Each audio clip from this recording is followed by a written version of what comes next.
Ang lalaking ito ay isang anghel, bukas ang huling araw niya sa lupa. Umupo siya sa tuktok ng isang matayog na gusali, nagpaalam sa mundong ito ng may pagmamahal. Pagkatapos ay bumagsak siya, nahulog mula sa gusali. Ngunit habang bumabagsak, biglang lumawak ang isang pares ng mga pakpak sa kanyang likuran, na dahan-dahang nagpalipad sa kanya palayo. Ang anghel na ito ay si Dan, na karaniwang naglalakbay sa mundo, ginagabayan ang mga kaluluwa patungo sa langit. Kaiba sa kalupitan ng ibang mga Diyos, si Dan ay puno ng awa para sa mundo. Hindi lamang niya madalas ginagamit ang kanyang mahika upang iligtas ang maliliit na hayop, kundi nagbibigay din siya ng parusa sa masasama. Bukas ng alas negatibo 12 ng hating gabi, na malapit ng talikuran ni Dan ang kanyang misyon na gabayan ang mga kaluluwa sa mundo ng tao patungo sa langit. Ngunit bago iyon ay mayroon pa siyang isang huling misyon na kailangan niyang tapusin. Nang makuha ni Dan ang address ng misyon, nahila siya ng ingay sa tabi. Lumabas na may dalawang magnanakaw na binubuli ang isang bulag na babae. Ngunit ang babaeng ito ay tila hindi rin madaling galawin. Kinuha niya ang baston na gabay at sa ilang hampas lang ay napatumba niya ang mga magnanakaw. Bagaman hindi siya mahina sa aspeto ng lakas ng loob, ang mga pang-iinsulto ng mga magnanakaw ay labis pa ring nagpalungkot sa bulag na babae. Ang pangalan ng babaeng ito ay si Leon Seo, ang heredera ng isang korporasyon. Bagaman ipinanganak sa isang mayamang pamilya, hindi naging maganda ang kapalaran para sa kanya. Matapos ang biglaang pagpanaw ng kanyang mga magulang, si Leon Seo, na dati kapitan ng ballet troupe, ay nasaktan ang mata nang bumagsak ang chandelier sa isang pagtatanghal na naging sanhi ng kanyang pagkabulag. Dahil dito, huminto ang kanyang karera at ang malaking kayamanan ay napunta sa kamay ng kanyang tiya at pamilya. Si Leon Seo ay palaging umaasa na magkaroon ng pagkakataong makapagpa-transplant ng kornea. Ngunit sa kabila ng kababalaghan, sa tuwing may donor, sa huli ay tumanggi sila dahil sa iba't ibang dahilan. Si Leon Seo ay nanatili sa pagitan ng pag-asa at paghihintay, na nagresulta sa isang mas matinding at iritable na pagkatao. Naakit si Dan sa katatagan ni Leon Seo at sinundan niya si Leon Seo sa tabi ng tulay. Naalala ni Leon Seo ang kanyang nawawalang karera sa ballet. Lubos na nagdadalamhati, si Dan, na may mabuting puso at dahil sa empatya, ay dahan-dahang lumapit. Ginawa ni Dan, na may transparent na katawan, ang halik ng anghel sa kanyang mga labi. Biglang nawala ang lahat ng kalungkutan sa puso ni Leon Seo. Naging ulan ng mga bulaklak na dahan-dahang bumabagsak. Bumalik si Leon Seo sa bangko sa parke, nararamdaman ang emosyon ng ulan ng mga bulaklak. Tila dahil din sa halik na ito, bagaman hindi nakakakita si Leon Seo, ay nararamdaman niya ang hininga ni Dan. Ito ay labis na ikinagulat ni Dan, dahil mula noon, hindi nakikita ng mga tao ang kanyang estado. Sa lupa, marahil ay kagagaling lang ni Leon Seo sa kaguluhan ng dalawang magnanakaw.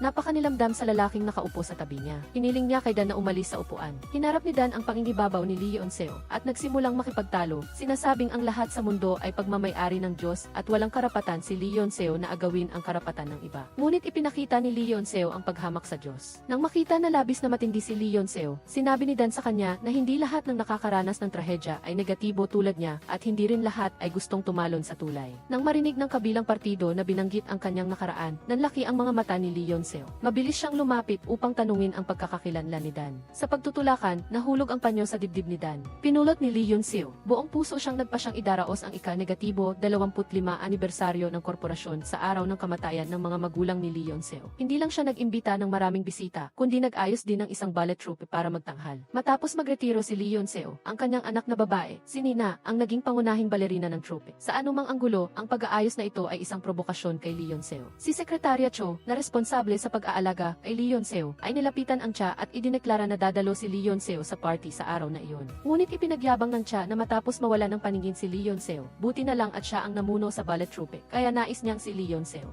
Nakita ni Leon Seo ang kasalukuyang kaluwalhatian ng ballet troupe, ngunit sinira ng Sekretaryo Cho ang pagiging makasarili ng tiya. Ang kapahamakan ni Leon Seo ang swerte ng tiya. Kung mabawi ni Leon Seo ang kanyang paningin at babalik sa pamamahala ng troupe, sisipain ang tiya palabas. Bukod pa rito, nahadlangan ang operasyon ng corneal transplant ni Leon Seo. Pinaghihinalaan ng Sekretaryo Cho na kagagawan ito ng tiya. Bago umalis, sinabi pa niya na sisiyasatin niya ang bagay na ito ng lubusan. Nagsimulang matakot ang tiya. Totoo nga na sinuhulan niya ang doktor at palagi niyang hinaharangan ang transplant operation ni Leon Seo upang siya ay manatili sa posisyon ng direktor ng ballet troupe at maisulong ang kanyang sariling anak na babae. Pagkatapos ay nilapitan niya ang doktor. Hindi tigil sa pagsabi sa kanya na maging sikreto. Kung hindi, sa panahong iyon, gagawin niya ang doktor na skapego. Nang gabing iyon, hindi sinasadyang natuklasan ni Dan na nawawala ang panyo sa kanyang dibdib. Ito ang tanging daan ng isang anghel patungo sa langit. Sa pamamagitan nito, makakadaan siya sa tarangkahan ng langit bukas. Nag-alala si Dan at nagsimulang maghanap sa paligid. Bigla niyang naalala, marahil ay kinuha ito ng isang bulag na babae. Sa sandaling ito, nagising si Leon Seo dahil sa bangungot. Agad na dumating si Sekretaryo Cho upang aliwin siya. Matapos pumanaw ang kanyang mga magulang, palaging pinapansin at inaalagaan ni Sekretaryo Cho si Leon Seo. Alam niya ang sakit at galit ni Leon Seo, ngunit pinapatuloy pa rin niya ang paghikayat sa kanya upang makita ang masaya at nakangiting mukha ni Leon Seo. Ngunit sa mata ni Leon Seo, ang mga salitang ito ay naging baluktot at napakapait. Kinabukasan, biglang nagbago ang ugali ni Leon Seo. Nagsuot siya ng damit para dumalo sa anibersaryo ng korporasyon. Ito ang unang pagkakataon na lumabas si Leon Seo sa publiko simula nang mawalan siya ng paningin na umakit ng atensyon ng mga bisitang naroroon. Sa pagtatanghal ng ballet, hindi lumabas si Leon Seo sa auditorium, kundi pumunta sa liblib na pasilyo ng kumpanya. Nilok niya ang pinto, kinuha ang panyo ni Dan, ginawa itong isang ballerina headband at inilagay sa sahig.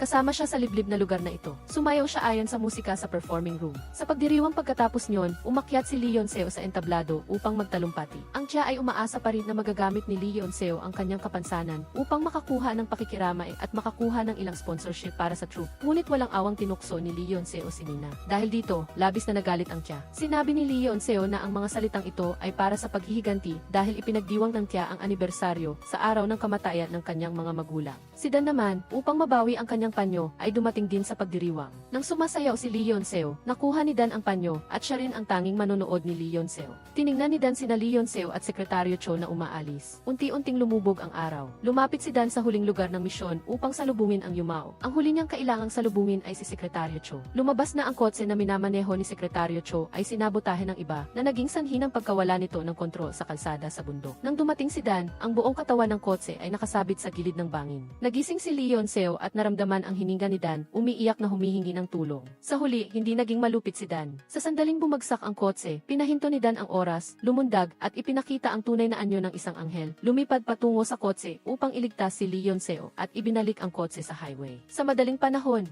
inosenteng nadiskubre si Leon Seo ng pulis na nagkataong dumaan, dinala siya sa ospital, at na-transplant ang kornea ni Sekretaryo Cho sa kanya. Bagaman naligtas si Leon Seo, ang maling paniniwala ni Dan ay nagdulot sa kanya ng malaking pagkakamali. Binalaan na siya ng mas mataas na anghel na isa sa mga ipinagbabawal sa mga anghel ay ang pakikialam sa buhay at kamatayan ng tao. Ngayon, iniligtas ni Dan si Leon Seo na dapat sana inamatay. Ayon sa parusa, siya ay mawawasak ang kaluluwa. Nang ipinikit ni Dan ang kanyang mga mata at naghintay ng paghatol, walang nangyari. Lumabas na ang mga kaluluwang tinulungan ni Dan ay lahat ay humiling ng awa para sa kanya. Kaya handa ang Diyos na bigyan siya ng isa pang pagkakataon upang maging isang tao. Sa loob ng 100 araw ay tulungan ang isang babae na makahanap ng pag-ibig. Sa gayoy magbubukas muli para sa kanya ang tarangkahan ng langit. Ang babaeng ito ay si Leon Seo. Matapos magising mula sa ospital, bumalik ang paningin ni Leon Seo. Ngunit nang malaman ang balita na pumanaw na si Sekretaryo Cho, hindi niya pinansin ang kanyang mahinang kalusugan at pumunta sa libing. Nakatayo si Leon Seo sa harap ng larawan ni Sekretaryo Cho. Inaalala ang mga salitang sinabi niya sa kanya na umaasa na makita ang masiglang ngiti ni Leon Seo. Kaya, nagpakita si Leon Seo ng pilit ng ngiti. Ngunit ang ngiting ito ay nagparamdam sa mga naroroon sa libing na baka baliw si Leon Seo. Nang gabing iyon, nang umuwi si Leon Seo sa kanyang sariling bahay, hinanap niya ang tape ni Sekretaryo Cho upang panoorin. Sa wakas ay bumuhos ang luha na pinipigilan niya. Kahit si Sekretaryo Cho, na palaging nagmamalasakit sa kanya, ay iniwan na rin siya. Anong saysay kung iniwan niya kay Leon Seo ang kanyang mga mata? Masakit na nakahiga si Leon Seo sa sahig at natulog buong gabi. Kinaumagahan, pagkagising niya, nalaman niyang hindi na siya makalakad. Matapos siyang suriin ng doktor, sinabi nito na ito ay isang uri ng psikolohikal na sakit. Kapag nawalan ng mahal sa buhay, dahil sa labis na kalungkutan ay hindi na magawang gawin ang mga bagay na nangyari sa yumao sa nakaraan. Dahil dito, nahirapan sina Leon Seo at ang katulong dahil halos lahat ng pang-araw-araw na gawain ni Sekretaryo Cho ay kasama si Leon Seo. Kaya naman matapos makakita si Leon Seo, nawalan naman ng pakiramdam ang kanyang mga limbs. Dahil patay na si Sekretaryo Cho, kailangan ng tagapamahala na kumuha ng bagong sekretarya. Si Leon Seo, na mapili, ay agad na inalis ang lahat ng in-interview. Si Dan, upang makalapit kay Leon Seo, ay dumating din upang mag-apply at hindi sinasadyang tinanggal din ngunit bago umalis, pinuna ni Dan ang ugali ni Leon Seo. Pinayuhan siyang maging isang taong nagliliwanag at mapagkaibigan. Galit na tumayo si Leon Seo at hinabol siya. Sa sandaling iyon, sumigaw ang tagapamahala sa pagtataka dahil sa pagdating ni Dan, nakapaglakad muli si Leon Seo. Nakita ito ng tagapamahala at tinawag si Dan at kinuha siya bilang bagong sekretarya. Sa mga sumunod na araw na magkasama sila, natuklasan ni Dan na si Lee Yeon-seo ay talagang isang malamig at walang pusong tao, isang napakapihikan na babae. Maingat niyang sinuri ang bawat sulok ng bahay. Hindi maaaring magkaroon ng kahit isang butil ng alikabok o isang hibla ng buhok. Si Dan, sa isang banda, ay medyo nawawala ng pag-asa. Ang pagpapakagusto kay Lee Yeon-seo na mapili ay hindi madali. Ngunit hindi susuko si Dan. Lumipas ang mga araw, at buong araw ay sinasaway ni Lee Yeon-seo ang mga katulong dahil sa kanilang hindi magandang trabaho. Hindi na nakayanan ni Dan kaya't hinarap niya si Lee Yeon-seo para ipagtanggol ang mga katulong. Pinarusahan siya ni Lee Yeon-seo na walisin ang mga nalaglag na talulot sa bakuran. Pagsapit ng gabi, bumuhos ang malakas na ulan. Biglang tumubo ang mga pakpak ng anghel ni Kim Dan, at sa hindi inaasahang pagkakataon, tumunog din ang signal ni Lee Yeon-seo sa bulsa ni Kim Dan. Sa puntong ito, ayon sa panuntunan ni Lee Yeon-seo, pagkatapos matanggap ang signal, kailangang humarap si Kim Dan sa kanya sa lalong madaling panahon, ngunit sa ngayon, dahil may pakpak si Kim Dan, halatang hindi ito dapat makita ni Lee Yeon-seo. Nabigo si Lee Yeon-seo na hanapin si Kim Dan, kaya nagsimula siyang maglakad patungo sa silid nito. Nagtago si Kim Dan sa lahat ng dako, hawak ang door knob upang hindi makapasok si Lee Yeon-seo sa silid. Biglang nabasag ang salamin na pinto sa sala. Narinig ni Lee Yeon-seo ang ingay at umalis. Nagkalat ang basag na salamin sa sahig. Ito ay nagpapaalala sa kanya ng bumagsak na chandelier sa entablado. Natatakot na naupo si Lee Yeon-seo sa sahig. Sa puntong ito, ang hangin ay humihip sa bahay sa pamamagitan ng mga basag na bintana na nagpapagalaw sa chandelier sa bahay. Ang katulad na eksena ay pansamantalang nagpatigil sa pag-iisip ni Lee Yeon-seo. Ang kanyang buong katawan ay nababalutan ng takot. Biglang gumawa ng tunog ang chandelier at bumagsak mula sa itaas papunta kay Lee Yeon-seo. Sa kritikal na sandali na iyon, lumitaw si Kim Dan na may mga pakpak sa itaas ni Lee Yeon-seo at hinarangan ang bumabagsak na chandelier para sa kanya. Nasa ilalim ng kanyang mga paa ang mga basag na salamin. Binuhat ni Kim Dan si Lee Yeon-seo at inilagay siya sa sofa. Nang hindi alam ni Kim Dan kung paano magpaliwanag, kung paano niya ipapaliwanag ang mga pakpak sa likod niya. Naunang nagsalita si Lee Yeon-seo na hindi niya akalain na si Kim Dan ay may ganitong pangkaraniwang libangan sa pagpapanggap. Habang nagsasalita, sumugod siya pasulong, gustong tanggalin ang mga pakpak ni Kim Dan. Nang makita ito, wala nang magawa si Kim Dan kundi itulak si Lee Yeon-seo sa isang tabi at tumakbo sa gilid. Biglang huminto ang ulan sa labas ng bintana at nawala rin ang mga pakpak ni Kim Dan. Sa oras na iyon, may bumibisita kay Lee Yeon-seo, si Ji Kang-woo. Narinig niya ang tunog ng basag na salamin mula sa malayo. Dahil sa pag-aalala, personal siyang sumugod papasok. Pagdating niya sa pasilyo, nakasalubong niya si Kim Dan. Akala ni Kim Dan na magnanakaw siya na bumali ng salamin para makapasok, kaya sumugod siya para labanan si Ji Kang-woo hanggang sa narinig ni Lee Yeon-seo ang tunog at lumapit. Alam lang niya na ang lalaking nasa harapan niya ay si Ji Kang-woo, ang bagong direktor ng ballet company. Matapos maresolba ang hindi pagkakaunawaan, wala pa ring magandang impresyon si Lee Yeon-seo kay Ji Kang-woo. Malamig niyang inutusan na paalisin ang bisita, ngunit ayaw sumuko ni Ji Kang-woo. Gusto niyang kausapin si Lee Yeon-seo bilang bagong direktor. Walang gaanong salita, si Kim Dan ay humarap at pinaalis siya sa bahay. Walang nagawa si Ji Kang-woo kundi sumakay sa kotse at umalis. Pagdating niya sa harap ng bahay, naramdaman niya na may sumusunod sa kanya. Ang taong ito ay si Jung Nina. Dali-daling nagpaliwanag si Jung Nina na hindi niya sinusundan si Ji Kang-woo. Gusto lang niyang pumunta sa kalapit na tindahan. Agad na nalaman ni Ji Kang-woo na nagsisinungaling siya sa isang sulyap. Inanyayahan pa rin niya si Jung Nina na maghapunan kasama niya. Sa hapagkainan, sinabi ni Jung Nina na labis niyang inaasahan na makakabalik si Lee Yeon-seo sa entablado. Ang kanyang talento at kakayahan ay namumukod tangi tulad ng isang regalo mula sa Diyos. Kung babalik si Lee Yeon-seo, handa siyang lumayo anumang oras.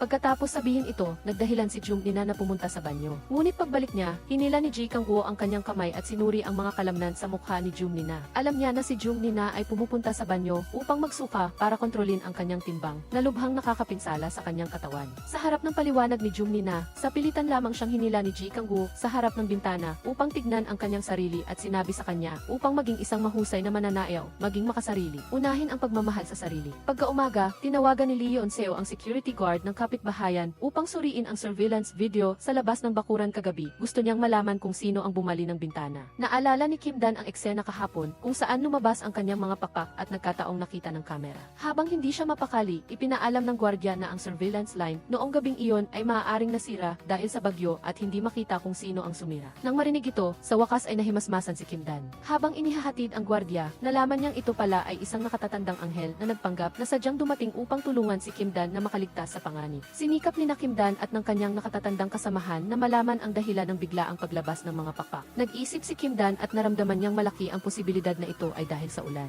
Kasabay nito, nang umalis ang nakatatandang anghel, si Ji Kang-woo naman ay may kasamang pulis na hindi inanyayahan. Lumabas na siya rin ay nag-iisip tungkol sa pag-atake sa bahay ni Lee Yeon-seo kagabi. Ngunit ang ganitong mapagpasyang aksyon ay lubos na hindi nagustuhan ni Lee Yeon-seo. Matapos umalis ang pulis, hinila ni Lee Yeon-seo si Kim Dan at naghanda silang umalis, hindi binigyan si Ji Kang-woo ng pagkakataong makipag-usap. Ngunit may lumabas na nakakahiya. Humingi ng paumanhin si Kim Dan at sinabing hindi siya marunong magmaneho. Walang magawa si Ji Kang-woo kundi maging pansamantalang trooper. Dinala sina Lee Yeon-seo at Kim Dan sa punerarya. Pumunta si Lee Yeon-seo sa puntod ng kanyang mga magulang at sekretarya at umiyak siya sa pagkaalala sa kanila. Nagbago ang pananaw ni Kim Dan kay Lee Yeon-seo dahil dito, hindi siya malamig na tao. Pagkaalis ng punerarya, sinabi ni Kim Dan kay Lee Yeon-seo na tutulungan niya itong mabawi ang pag-asa dahil ang kanyang misyon sa lupa ay si Lee Yeon-seo. Ang pahayag na ito ay parang pagtatapat na nagpangamba kay Lee Yeon-seo. Nagkataong umulan, kaya dali-daling bumalik si Kim Dan sa punerarya para humiram ng payong. Ngunit bigla niyang naalala na kapag umuulan, tutubo ang kanyang mga pakpak. Kaya, hindi naglakas loob si Kim Dan na bumalik kaagad sa harap ni Lee Yeon-seo. Habang naghihintay si Lee Yeon-seo, nabigyan ng pagkakataon si Ji Kang-woo na lapitan siya. Hindi inaasahan ni Lee Yeon-seo na may dalang projector si Ji Kang-woo. Sinimulan niyang i-replay ang mga kamanghamanghang sandali sa sayaw ni Lee Yeon-seo noon. Pinupuri siya na ipinanganak siya para sa ballet at inanyayahan si Lee Yeon-seo na bumalik. Bagaman malinaw na tinanggihan ni Lee Yeon-seo, ang ilalim na agos sa kanyang puso ay mahinang kumakabog pa rin. Nang ihatid sila ni Ji Kang-woo pauwi, hindi sinasadyang nalaman ni Lee Yeon-seo na si Ji Kang-woo ang tumawag sa pulis para sa kanya noong aksidente sa kotse ng araw na iyon. Sa puntong ito, alam din ni Kim Dan ang kapalaran sa pagitan nila na naghinuha na si Ji Kang-woo ang itinakdang pag-ibig ni Lee Yeon-seo. Isang araw, pagdating ni na Lee Yeon-seo at Kim Dan sa bahay, nalaman nilang ang buong pamilya ng kanyang tiya ay arbitraryong pumasok sa kanilang bahay, nagpapanggap at nag-organisa ng isang discharge ceremony para kay Lee Yeon-seo. Sa katunayan, ito ay para palihim na makapasok ang tiya sa silid ng sekretarya ni Lee Yeon-seo at kunin ang lahat ng investigasyon tungkol sa paghadlang ng tiya sa corneal transplant habang buhay pa ang kanyang asawa. Galit lang si Lee Yeon-seo, hindi niya napansin ang masamang balak ng tiya. Malakas niyang pinalayas ang buong pamilya ng tiya. Naguluhan si Kim Dan sa ugali ni Lee Yeon-seo. Hindi niya kilala ang tiya, inakala lang niya na si Lee Yeon-seo ay isang sukdulan at walang pakialam na tao. Dahil dito, nagtalo silang dalawa ng husto at nag-away pa nga sila. Galit na galit si Lee Yeon-seo at agad na tinanggal si Kim Dan. Hindi rin nagpatalo si Kim Dan at agad na umalis sa bahay ni Lee Yeon-seo. Pagkaraan ng ilang sandali, lumapit ang katiwala kay Kim Dan at inanyayahan siyang uminom kasama niya. Pinayuhan siyang lumapit at humingi ng tawad kay Lee Yeon-seo. Bumalik si Kim Dan sa bahay ni Lee Yeon-seo na lasing. Sa tulong ng alak, itinali ni Kim Dan ang bandana sa liig ni Lee Yeon-seo. Sinabihan siyang ituring ang bandana bilang siya na nananatili kay Lee Yeon-seo. Pagkatapos, hinila siya ni Kim Dan para sumayaw. Lasing si Kim Dan at sinabing ang sayaw ni Lee Yeon-seo ang pinakamagandang tanawin sa mundo. Pagkatapos sabihin ang mga salitagang ito, lasing na bumagsak si Kim Dan sa balikat ni Lee Yeon-seo. Ngunit paggising niya kinabukasan, inaresto si Kim Dan ng pulis. Lumabas na tinawagan ni Lee Yeon-seo ang pulis, inakusahan ang taong pinatalsik na pumasok sa kanyang pribadong ari-arian. Agad na nagmakaawa si Kim Dan para sa awa. Sa sandaling ito, hiniling ni Lee Yeon-seo kay Kim Dan na umamin sa kanyang layunin sa paglapit sa kanya. Lumabas na kagabi pagkatapos niyang makatulog. Nagsimulang magsalita si Dan ng kung ano-anong bagay at ang sinabi niya ay katulad ng sa lalaki sa bangko sa parke nang mawala ang paningin ni Yeon-seo. Kaya nahulaan ni Yeon-seo na matagal na siyang nilalapitan ni Dan at pinaplano nitong maging sekretarya niya. Nang marinig ito, hindi alam ni Dan kung paano ipapaliwanag. Sa katunayan, totoo ito. Mailalabas lamang niya nang malabo na siya ay pinuntahan ng mga nasa itaas upang lapitan si Yeon-seo. Ngunit ang nasa itaas, sa bibig ni Dan ay tumutukoy sa Diyos, ngunit mali ang pagkakaintindi ni Yeon-seo na ito ay mula sa mga tao. Hindi na siya nag-abalang magsalita pa at agad na ipinaaresto sa pulisya ang espiyang ito. Nang araw na iyon, nagdaos ng emergency meeting ang dance troupe dahil sa balita ni Kang-woo. Si Yeon-seo ang mamumuno sa dance troupe, ngunit hindi pa rin niya makumbinsi si Yeon-seo na bumalik. Dahil sa mga batikos mula sa mga investor, agad na idineklara ni Kang-woo na tiyak na ipapa-press conference niya si Yeon-seo upang personal na ipahayag ang kanyang pagbabalik. Samantala, hindi sinasadyang nalaman ni Yeon-seo sa internet na kumakalat na ang balita tungkol sa kanyang nalalapit na pagbabalik. Alam niyang si Kang-woo ang may kagagawa nito. Agad siyang pumunta sa dance troupe at malinaw na sinabi kay Kang-woo na imposible ang kanyang pagbabalik. Anuman ang pagpupumilit ni Kang-woo, hindi siya pinansin ni Yeon-seo. Pagka-uwi ni Yeon-seo, nakatanggap siya ng liham mula sa kanyang tiyahin. Nasa loob ang kontrata sa pag-renew ng appointment. Sa oras na ito, tumawag din ang tiyahin na sinunog ang mga dokumento na inimbestigahan ng sekretarya ni Joe tungkol sa impormasyon ng donasyon ng kornea at sinabi kay Yeon-seo ang tungkol sa kanyang hindi nararapat na pag-ugali. Dahil hindi niya nakuha ang pag-aproba ng lupon ng mga direktor, maaari lamang niyang patuloy na palitan si Yeon-seo bilang pinuno ng dance troupe at chairman ng grupo. Kung hindi pumayag si Yeon-seo, magpapatawag siya ng press conference upang ipahayag ang kanyang pagbabalik upang mapawi ang pagdududa ng board. Kinasusuklaman ni Yeon-seo ang pagpapaimbabaw ng tiyahin. Hindi niya kailanman pipirmahan ang kontrata sa pag-renew na ito. Nangako siya sa tiyahin na tiyak na magpapakita siya sa press conference sa isang malusog na imahe. Ngunit ang katotohanan ay hindi ayon sa kagustuhan. Kapag nawala ng paningin si Yeon-seo, hindi siya makalakad ng mag-isa. Ito ay nagpaalala sa kanya kay Dan. Tila, kapag kasama lang niya si Dan, bumabalik sa normal si Yeon-seo. Ngunit matapos masibak si Dan, lahat ng mga katulad tumulong sa bahay ni Yeonseo ay hindi kinaya ang kanyang init ng ulo at nagsumite ng resignation letter. Dalawa na lang ang natira sa bahay, siya at ang tagapamahala na si Chong. Nang araw na iyon, nagdala ang tagapamahala ng isang katulong at sinabi kay Yeonseo na ang katulong na ito ay dating nagtrabaho sa dance troupe at nakita mismo ang gwardiya sa bahay na tumatanggap ng suhol mula sa tiyahin. Siya pala ang bumali ng bintana noong araw na iyon. Nang malaman niyang mali ang paratang niya kay Dan, nagsimulang makaramdam ng pagkakasala si Yeonseo. Inilibot niya ang kanyang paningin upang hanapin si Dan at sa wakas ay nakita niya si Dan sa bangko kung saan sila unang nagkita. Inalok ni Yeonseo na pabalikin siya sa kanyang bahay upang magtrabaho. Masayang pumayag si Dan, ngunit humiling siya na pumayag si Yeonseo sa tatlong kagustuhan niya. Samantala, upang guluhin si Yeonseo, ipinagkalat ng tiyahin ang balita na dadalo siya sa press conference. Kung may mangyari kay Yeonseo sa press conference, sasamantalahin niya ito upang sirain si Yeonseo at tuluyang angkinin ang buong korporasyon at ang pansamantalang chairman ay magiging tunay na chairman. Kaya, hindi maaaring magpabaya si Yeonseo sa pagkakataong ito upang pigilan ang tiyahin na agawin ang ari-arian ng kanyang pamilya.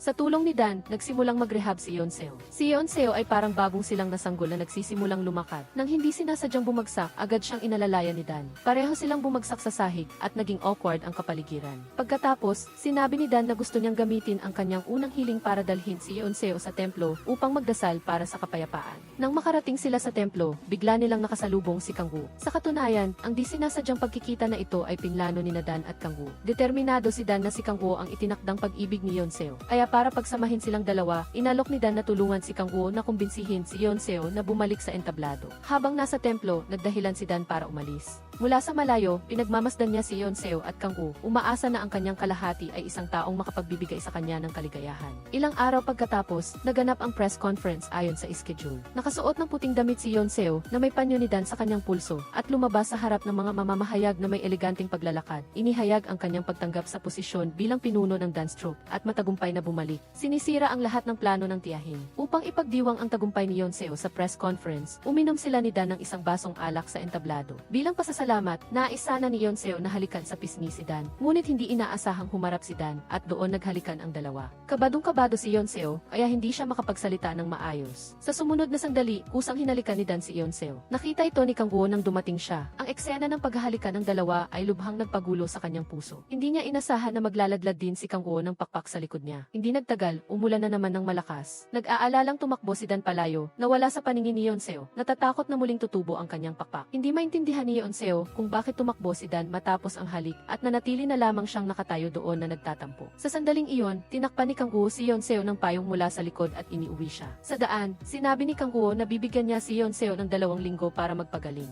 Umaasa siyang hindi siya ipapahiya. Ang mga salitang ito ay nagpasigla sa pagnanais ni Yeonseo na manalo. Ipinahayag niya na 1 linggo lamang ang kailangan niya upang makabalik sa estado na gusto ni Kang-woo. Matapos halikan si Yeonseo, nakaramdam si Dan ng pagkakasala sa kanyang puso na nagpalito sa kanya kung paano haharapin si Yeonseo. Ngunit hindi binigyan ng pagkakataon ng senior angel si Dan na mag-alinlangan. Tinakot siya ng pagkawala ng kaluluwa upang ipagpatuloy ang kanyang misyon kay Yeonseo. Sa wakas, matapos ang isang gabi ng pagpapatahimik sa sarili, umaga na at bumalik si Dan sa bahay ni Yeonseo. Nakaramdam din si Yeonseo ng kakaibang damdamin para kay Dan. Naghihintay siya kay Dan sa sala buong gabi. Malinaw na agresibong sinasabi na gusto niya itong tanggalin, ngunit nang makita niya si Dan, nawala ang ideyang iyon. Nang dalhin ni Dan si Yeonseo sa dance studio, iminungkahi niyang kalimutan na lang nilang dalawa ang nangyari kagabi at bumalik sa kung paano sila nagkakilala noong una. Bagaman pumayag si Yeonseo sa mungkahi ni Dan, mayroon siyang galit at pagtutol sa kanyang puso. Ang proseso ng pagsasanay at rehabilitasyon ni Yeonseo ay hindi naging maayos. Hindi niya matapos ang pag-ikot. Matapos siyang bumagsak sa sahig, agad na tumakbo si Dan sa silid upang tulungan siyang bumangon, ngunit itinulak lang ni Yeonseo ang kamay niya. Hindi na kailangan ni Dan na alalahanin siya. Sa sandaling ito, tumunog ang telepono ni Dan. Narinig ni Yeonseo na si Nina ang tumawag at agad siyang lumapit para kunin ang telepono. Binabalaan si Nina na huwag basta-basta makipag-ugnayan sa kanyang sekretarya. Pagkatapos nito, inakay ni Yeonseo ang kanyang alagang hayop at naghanda para lumabas upang maglakad. Hindi niya inaasahan na naghihintay na si Nina sa harap ng kanyang bahay. Nagbigay si Nina ng regalo upang batiin si Yeonseo sa kanyang pagbabalik at kasabay nito ay naghayag din siya ng hamon. Gusto niyang opisyal na makipagkumpetensya kay Yeonseo para sa posisyon ng ballet director.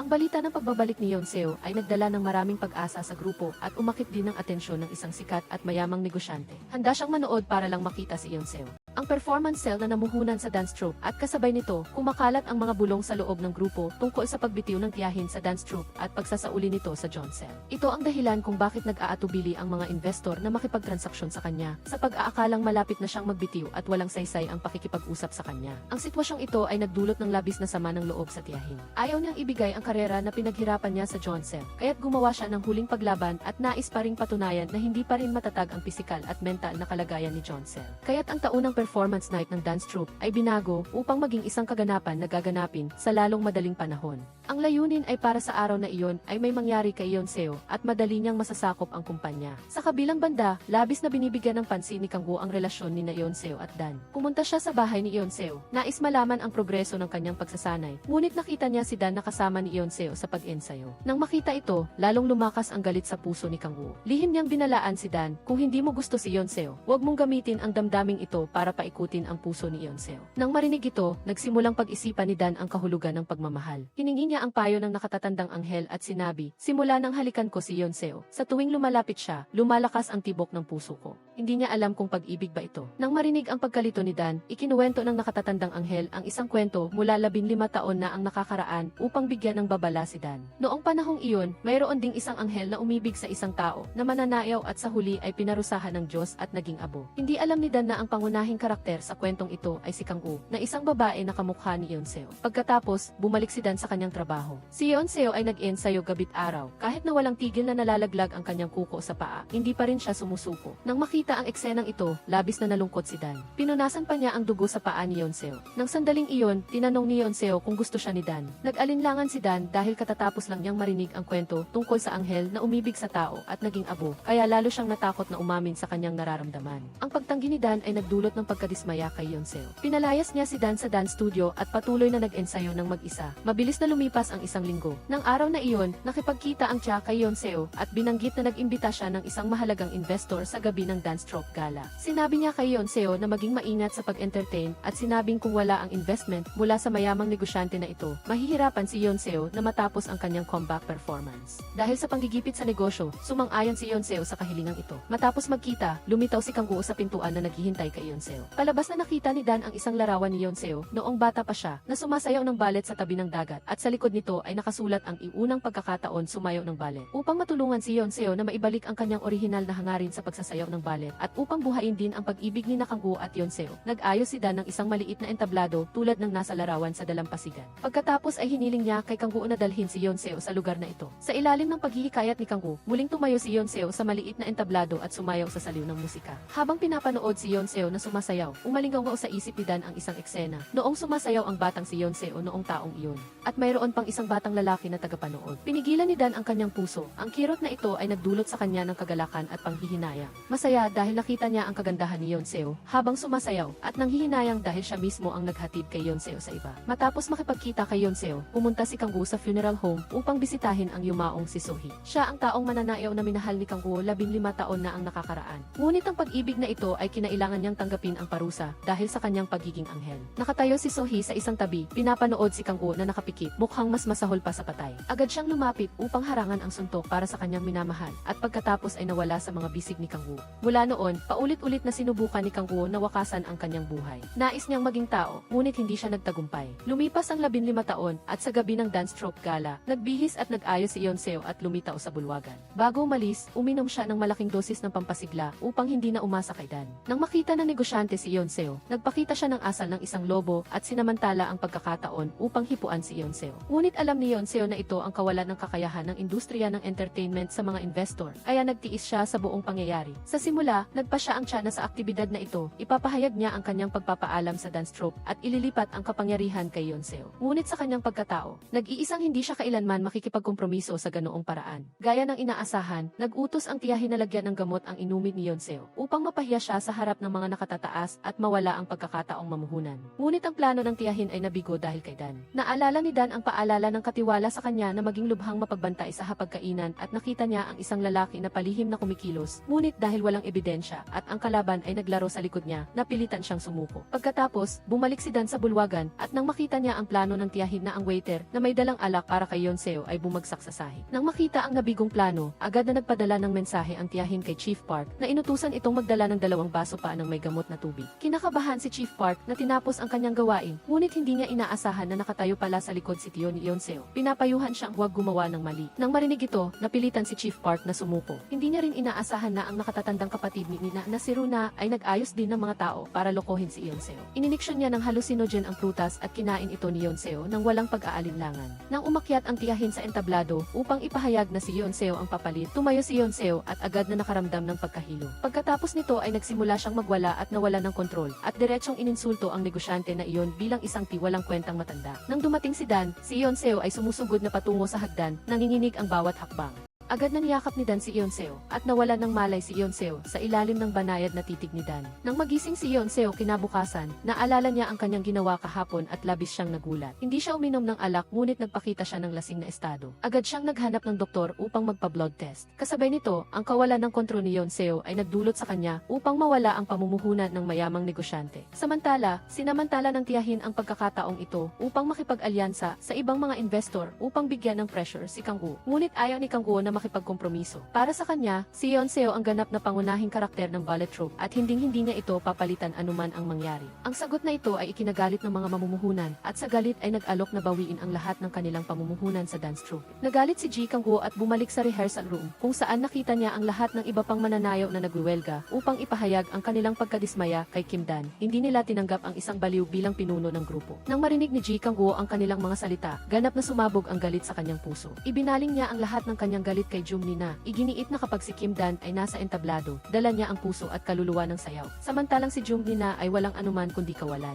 Ang pagbatikos na ito ay ganap na nagpabagsak kay Jung Nina. Nagpunta siya sa bar at nalasing at hindi sinasadyang nakita ang kanyang guro sa sayaw noong bata pa siya. Nais sanang lapitan ni Nina ang kanyang guro, ngunit marahas siyang pinaalis. Samantala, upang imbestigahan kung sinadya bang saktan si Yeonseo, lumapit si Dan kay Runa para humingi ng tulong. Ngunit hindi inaasahan ni Dan na ang mastermind pala sa likod ng lahat ay si Runa na nakaupo sa harap niya. Natural, hindi tutulungan ni Runa si Dan sa kanyang investigasyon at pinaalis lang siya pagkatapos ng ilang salita. Gayunpaman, napansin niya ang bagong kalihim. Pagdating ni Dan sa bahay, dumating din ang tiyahin ni Yeonseo. Sa pagkakataong ito, hindi na niya itinago ang kanyang ambisyon at direkta niyang pinawalang bisa ang kontrata ng pagpapatuloy ng trust sa kadahilanang nagkamali si Yeonseo na nagdulot ng malaking pagkalugi sa korporasyon. Nag-apply ang investor ng direktang kahilingan kay Yeonseo na ibigay ang buong korporasyon sa kanya. Ang pagiging duhapang ng tiyahin ay nagpagalit ng husto kay Dan. Pinagalitan niya ito dahil sa mga sinabi nito at kinwestiyon kung bakit sinasaktan niya si Yeonseo na siya lamang niyang kamag-anak sa halip na tulungan. Ngunit hindi na tinag ang tiyahin sa narinig niya. Bago umalis, binigyan niya si Yeonseo ng 12 oras para mag-isip. Binabantaan na kung ayaw niyang gumuho ang korporasyong itinatag ng kanyang mga magulang, ibigay niya ang kapangyarihan sa kanya. Kinagabihan, malungkot na pumunta si Yeonseo sa bar at nalasing.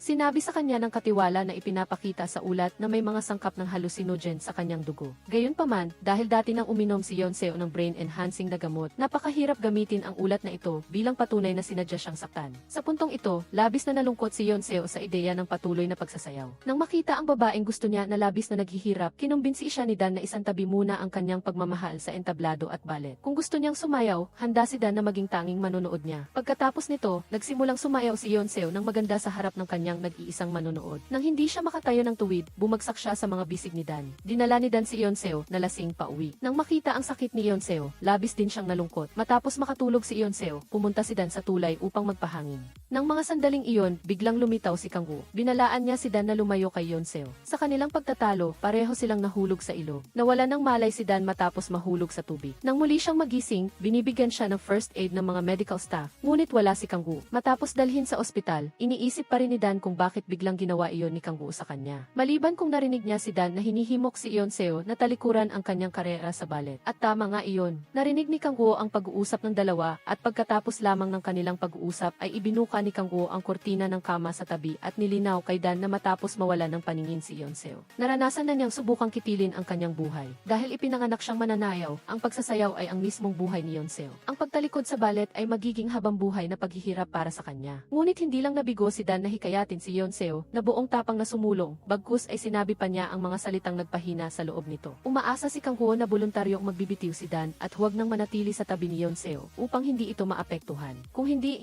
na siya magiging mabait kay Dan. Hinabol ni Dan si Kang Guo at inamin na gusto niya si Yeonseo, kaya hindi siya basta-basta aalis. Mayroon din siyang mabigat na responsibilidad na ibalik ang kaligayahan kay Yeonseo. Sa kanyang paningin, si Kang Guo ang kaligayahan ni Yeonseo. Malapit nang matapos ang 12 oras na ibinigay ng tiyahin kay Yeonseo para mag-isip, ngunit hindi nagmamadali si Yeonseo at nagpapatuloy pa rin sa pag-ensayo ng ballet. Sa sandaling ito, nagmamadaling pumasok ang katiwala. Hawak niya ang ulat ng blood test at ibinigay ito kay Yeonseo. Umaasa na magagamit niya ang ulat na ito. Pagkasabi nito, tumawag ang tiyahin. Binantaan niya si Yeonseo na kung hindi siya dadalo sa pulong ng board ngayong araw, direkta niyang ipapahayag ang kanyang pagkuha sa dance group. Nang marinig ito, sumagot si Yeonseo na tiyak na darating siya. Katatapos lang makuha ni Dan ang kanyang lisensya sa pagmamaneho at papunta na siya upang sunduin si Yeonseo sa pulong nang bigla siyang lumiko at dinala si Yeonseo. Nagpunta si Yeonseo sa tulay kung saan siya nahulog sa tubig kagabi at pagkatapos ay tumayo sa barandilya. Nanganganib, dinaranas ang psikolohikal na karanasan ni Yeonseo nang tumalon siya mula sa tulay. Lubos na natakot si Dan nang makita ito, kaya't walang malay niyang pinigilan si Yeonseo. Natatakot na mahulog siya sa ibaba. Matapos lumapag, sinabi ni Dan kay Yeonseo na kahit na hinikayat niya itong bitawan ang lahat, alam din niyang para kay Yeonseo, ang pagsasayaw ng ballet ang pinakamasayang sandali. Kung gusto ni Yeonseo ang pagsasayaw, dapat siyang magpatuloy. Ano man ang piliin ni Yeonseo, palaging nasa tabi niya si Dan. Sa paghimok ni Dan, puno ng enerhiya si Yeonseo at bumalik sa kanyang kumpanya, hindi pinansin ang tingin ng kanyang tiyahin.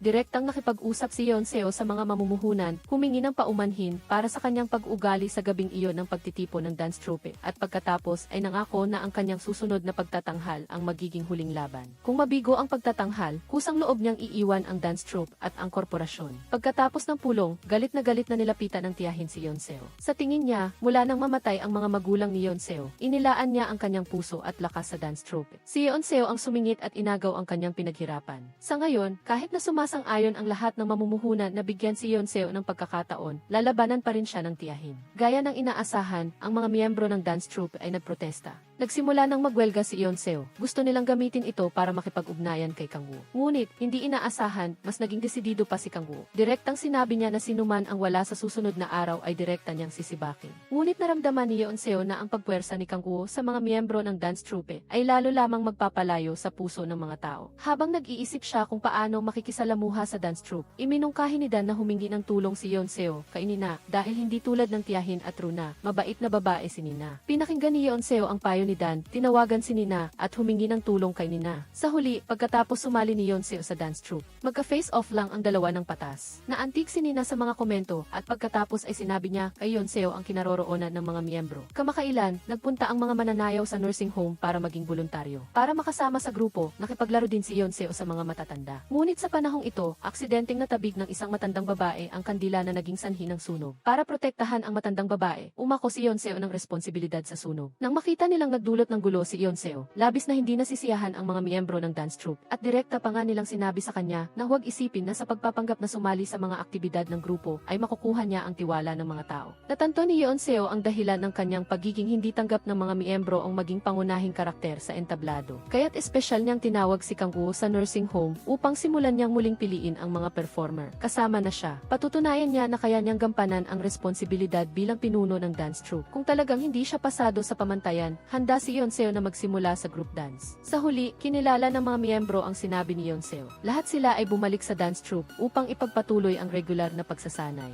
Isang beses, napansin ni Kang Guo ang mga kamay ni Dan. Naalala niya ang araw na nahulog siya sa tubig. Halatang nasugatan si Dan, ngunit ngayon ay wala ng anumang bakas. Dahil sa pagdududa, sinimula ni Kang Guo na sundan si Dan at natuklasan niyang nakilala nito ang Senior Angel sa supermarket. Nagpatuloy si Kang Guo sa simbahan at nilapitan ang Senior Angel para kumpirmahin. Natuklasan niya na isa ring anghel si Dan. Sa kabilang banda, patuloy na nananaginip si Dan ng isang batang babae at isang batang lalaki na naglalaro. Labis itong ikinagulat niya, kaya't nagtanong siya sa Senior Angel. Ngunit sinabi sa kanya ng Senior Angel na ito ay dahil unti-unting nagnanais si Dan na maging tao, kaya lumitaw ang ganoong panaginip. Para mawala ang pagnanais ni Dan na maging tao, ginawa ng Senior Angel na abo ang asawa ng matandang babae sa nursing home sa harap mismo niya. Lumabas na isa rin itong anghel. Nang malaman na nawala ang kanyang asawa, umiyak ang matandang babae ng labis sa sakit. Nakita ni Dan ang matandang babae sa kalagayan ni Yeonseo at bigla niyang napagtanto na hindi siya dapat nasa tabi ni Yeonseo at hindi na dapat ipagpatuloy ang pag-ibig na ito. Kung sakaling mawala siya, labis din na magdurusa si Yeonseo. Agad siyang umuwi at nagbitiw kay Yeonseo. Nang marinig ito, labis na nasaktan si Yeonseo sa kakaibang pag-ugali ni Dan.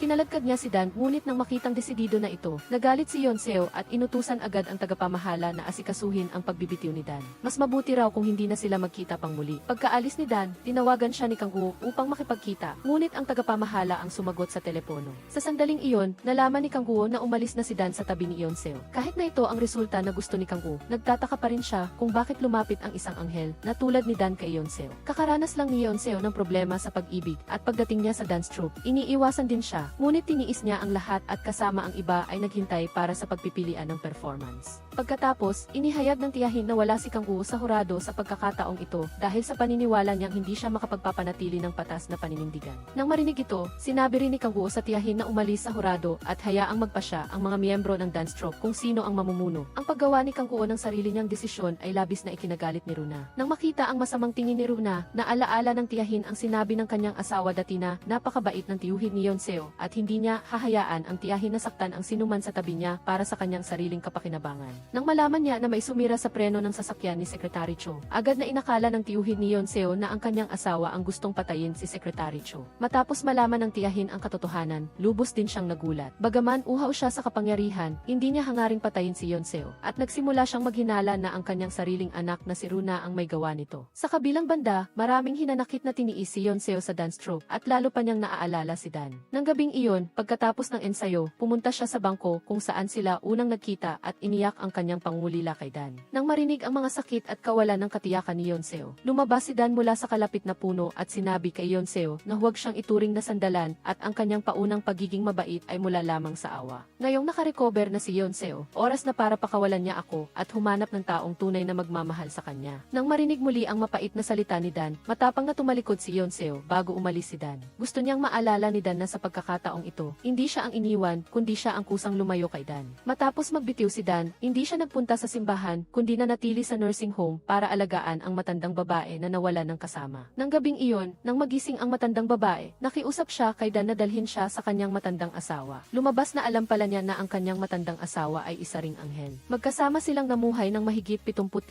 taon ng pag-ibig, mula nang magkita sila noong bata pa. Muling nagkahiwalay at nagkasama, ang landas ng pag-ibig ay puno ng mga liko. Ngayon na siya ay matanda na, inilabas niya ang panyo na para lamang sa anghel, umaasang sa susunod na buhay, ang kanyang matandang asawa ay tiyak na magiging tao. Bagaman alam ng matandang babae na ang resulta ng pagmamahal sa isang anghel ay hindi perpekto, hindi niya ito pinagsisisihan dahil ang bawat pagkikita sa buhay ay tadhana. Walang sinumang ikalawa ang magiging kasing amo sa kanya tulad ng kanyang asawa. Sa pagdanas ng ganoong pag-ibig, hindi pinagsisisihan ng matandang babae ang pagpanaw. Matapos sabihin ang mga salitang ito, pumanaw ang matandang babae sa mga bisig ni Dan. Pagkamatay ng matandang babae, nagpasya si Dan na hanapin ang lugar. Upang madalas na lumitaw sa kanyang mga panaginip, gusto niyang malaman kung anong damdamin ang nakabaon sa kanyang puso. Sa kabilang banda, opisyal nang nagsimula ang unang audition. Nang umakyat si Nina sa entablado, tinakpan niya ang kanyang mga mata. Lumabas na mula nang makilala niya ang kanyang guro sa ballet noong bata pa siya. Labis siyang nakiusap sa kanyang guro na tulungan siya. Ang paraan ng pagtatakip ng mata ay itinuro ng kanyang guro. Bagaman lubos siyang handa, ang pagganap ni Nina ay tinanggihan pa rin ni Kang-woo. Sumunod ay umakyat si Yonseo sa entablado. Ang tema ng ballet na ito ay isang malungkot na kwento. Habang iniisip si Dan, ginampanan ni Yonseo ang imahe ng isang nagdurusang babae. Ang kanyang emosyon ay isinama sa mga galaw ng katawan na humawa sa lahat ng miyembro. Matapos ang pagtatanghal, nagkaroon ng palakpakan. Matapos simulan ni Dan ang kanyang paglalakbay, sumunod siya sa mga alaala ng isang nayon, nagtatanong sa mga lokal tungkol sa bahay na lumalabas sa kanyang panaginip. Nang dumating si Dan sa abandonadong bahay na ito, biglang umulan ng malakas. Nagbalik ang mga alaala, nakita ang kanyang sarili noong bata pa siya, na sa tuwing umuulan ay binubugbog ng kanyang lasing na ama. Batay sa kanyang alaala, kumuha si Dan ng isang kahon mula sa isang banga sa bakuran. Sa loob nito ay mailarawan ng isang batang lalaki at isang batang babae at mayroon ding mga drawing ng dalawang bata na sumasayaw sa dalampasigan.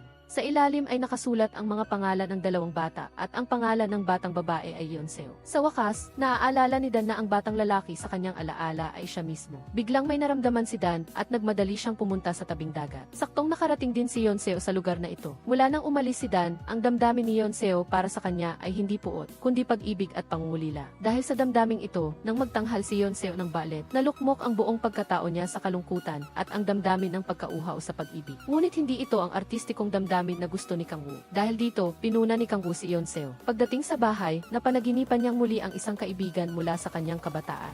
Ito ay nagpakagulo rin kay Yeonseo kung bakit niya iniisip ang batang lalaking iyon sa ngayon. Nang marinig ito ng tagapamahala, sinabi niya na malamang na labis na stressed si Yeonseo kamakailan, kaya nananaginip siya tungkol sa lugar kung saan siya nakatira noong bata pa siya. Mas mabuting bumalik doon para mag-relax ng kaunti. Kinabukasan, humingi ng pahinga si Yeonseo at mag-isa siyang pumunta sa nayon na kanyang binisita noong bata pa siya. Hindi inaasahan, nakita niya si Dan na matagal na niyang hindi nakikita doon. Ang taong kanyang iniisip araw at gabi ay nasa harapan niya mismo, ngunit pinanatili pa rin ni Yeonseo ang kanyang pagmamataas. Hindi niya ipinahayag ang kanyang pangulila kay Dan. Tinalikuran niya at naglakad papasok sa nayon at tinanong ang matandang babae sa gilid ng kalsada, ay isang batang lalaki na nakatira sa isang bahay na may pinto. Naaalala ni Yeonseo ang asul na kulay. Ang unang beses na nakita niya ang batang lalaki ay isang araw na umuulan. Nakita niya ang batang lalaki na nakatayo ng hindi matatag sa dalampasigan, kaya ibinaba niya ang payong sa kanyang kamay at nilapitan upang yakapin siya, ilahin ang batang lalaki mula sa pampang. Pagkatapos nito, madalas silang naglalaro ng magkasama. Hanggang isang araw, sinabi ni Yeonseo sa kanya na pupunta siya sa ibang bansa upang mag-aral ng ballet. Bago siya umalis sa bansa, nagpunta si Yeonseo sa dalampasigan upang magsayaw para sa kanya. Sa araw na iyon, sa unang pagkakataon, nakita ng batang lalaki ang bahaghari pagkatapos ng ulan at nakita rin niya ang pinakamagandang bagay sa mundong ito at iyon ay si Yeonseo. Si Yeonseo ang nagpatuloy sa kanya sa pagsusumikap na mabuhay. Ngunit para kay Yeonseo, ang batang lalaki ang kanyang unang manonood. Siya rin ang nagturo kay Yeonseo kung paano sumayaw upang maantig ang puso ng mga tao. Ngunit sinabi ng matandang babae sa nayon kay Yeonseo na ang batang lalaking iyon ay namatay matapos aksidenteng nahulog sa tubig habang iniiwasan ang pambubugbog ng kanyang ama. Sa sandaling ito, nakatayo si Dan sa harap ng bato kung saan siya nahulog sa tubig. Ang alaala ng kanyang kamatayan ay bumalik sa kanyang isipan na nagdulot ng labis na sakit at paghihinagpis. Nalungkot din si Yeonseo sa pagkamatay ng batang lalaki. Nagpunta siya sa bukirin ng bulaklak kung saan sila naglalaro noong bata pa. Sa sandaling ito, lumitaw si Dan.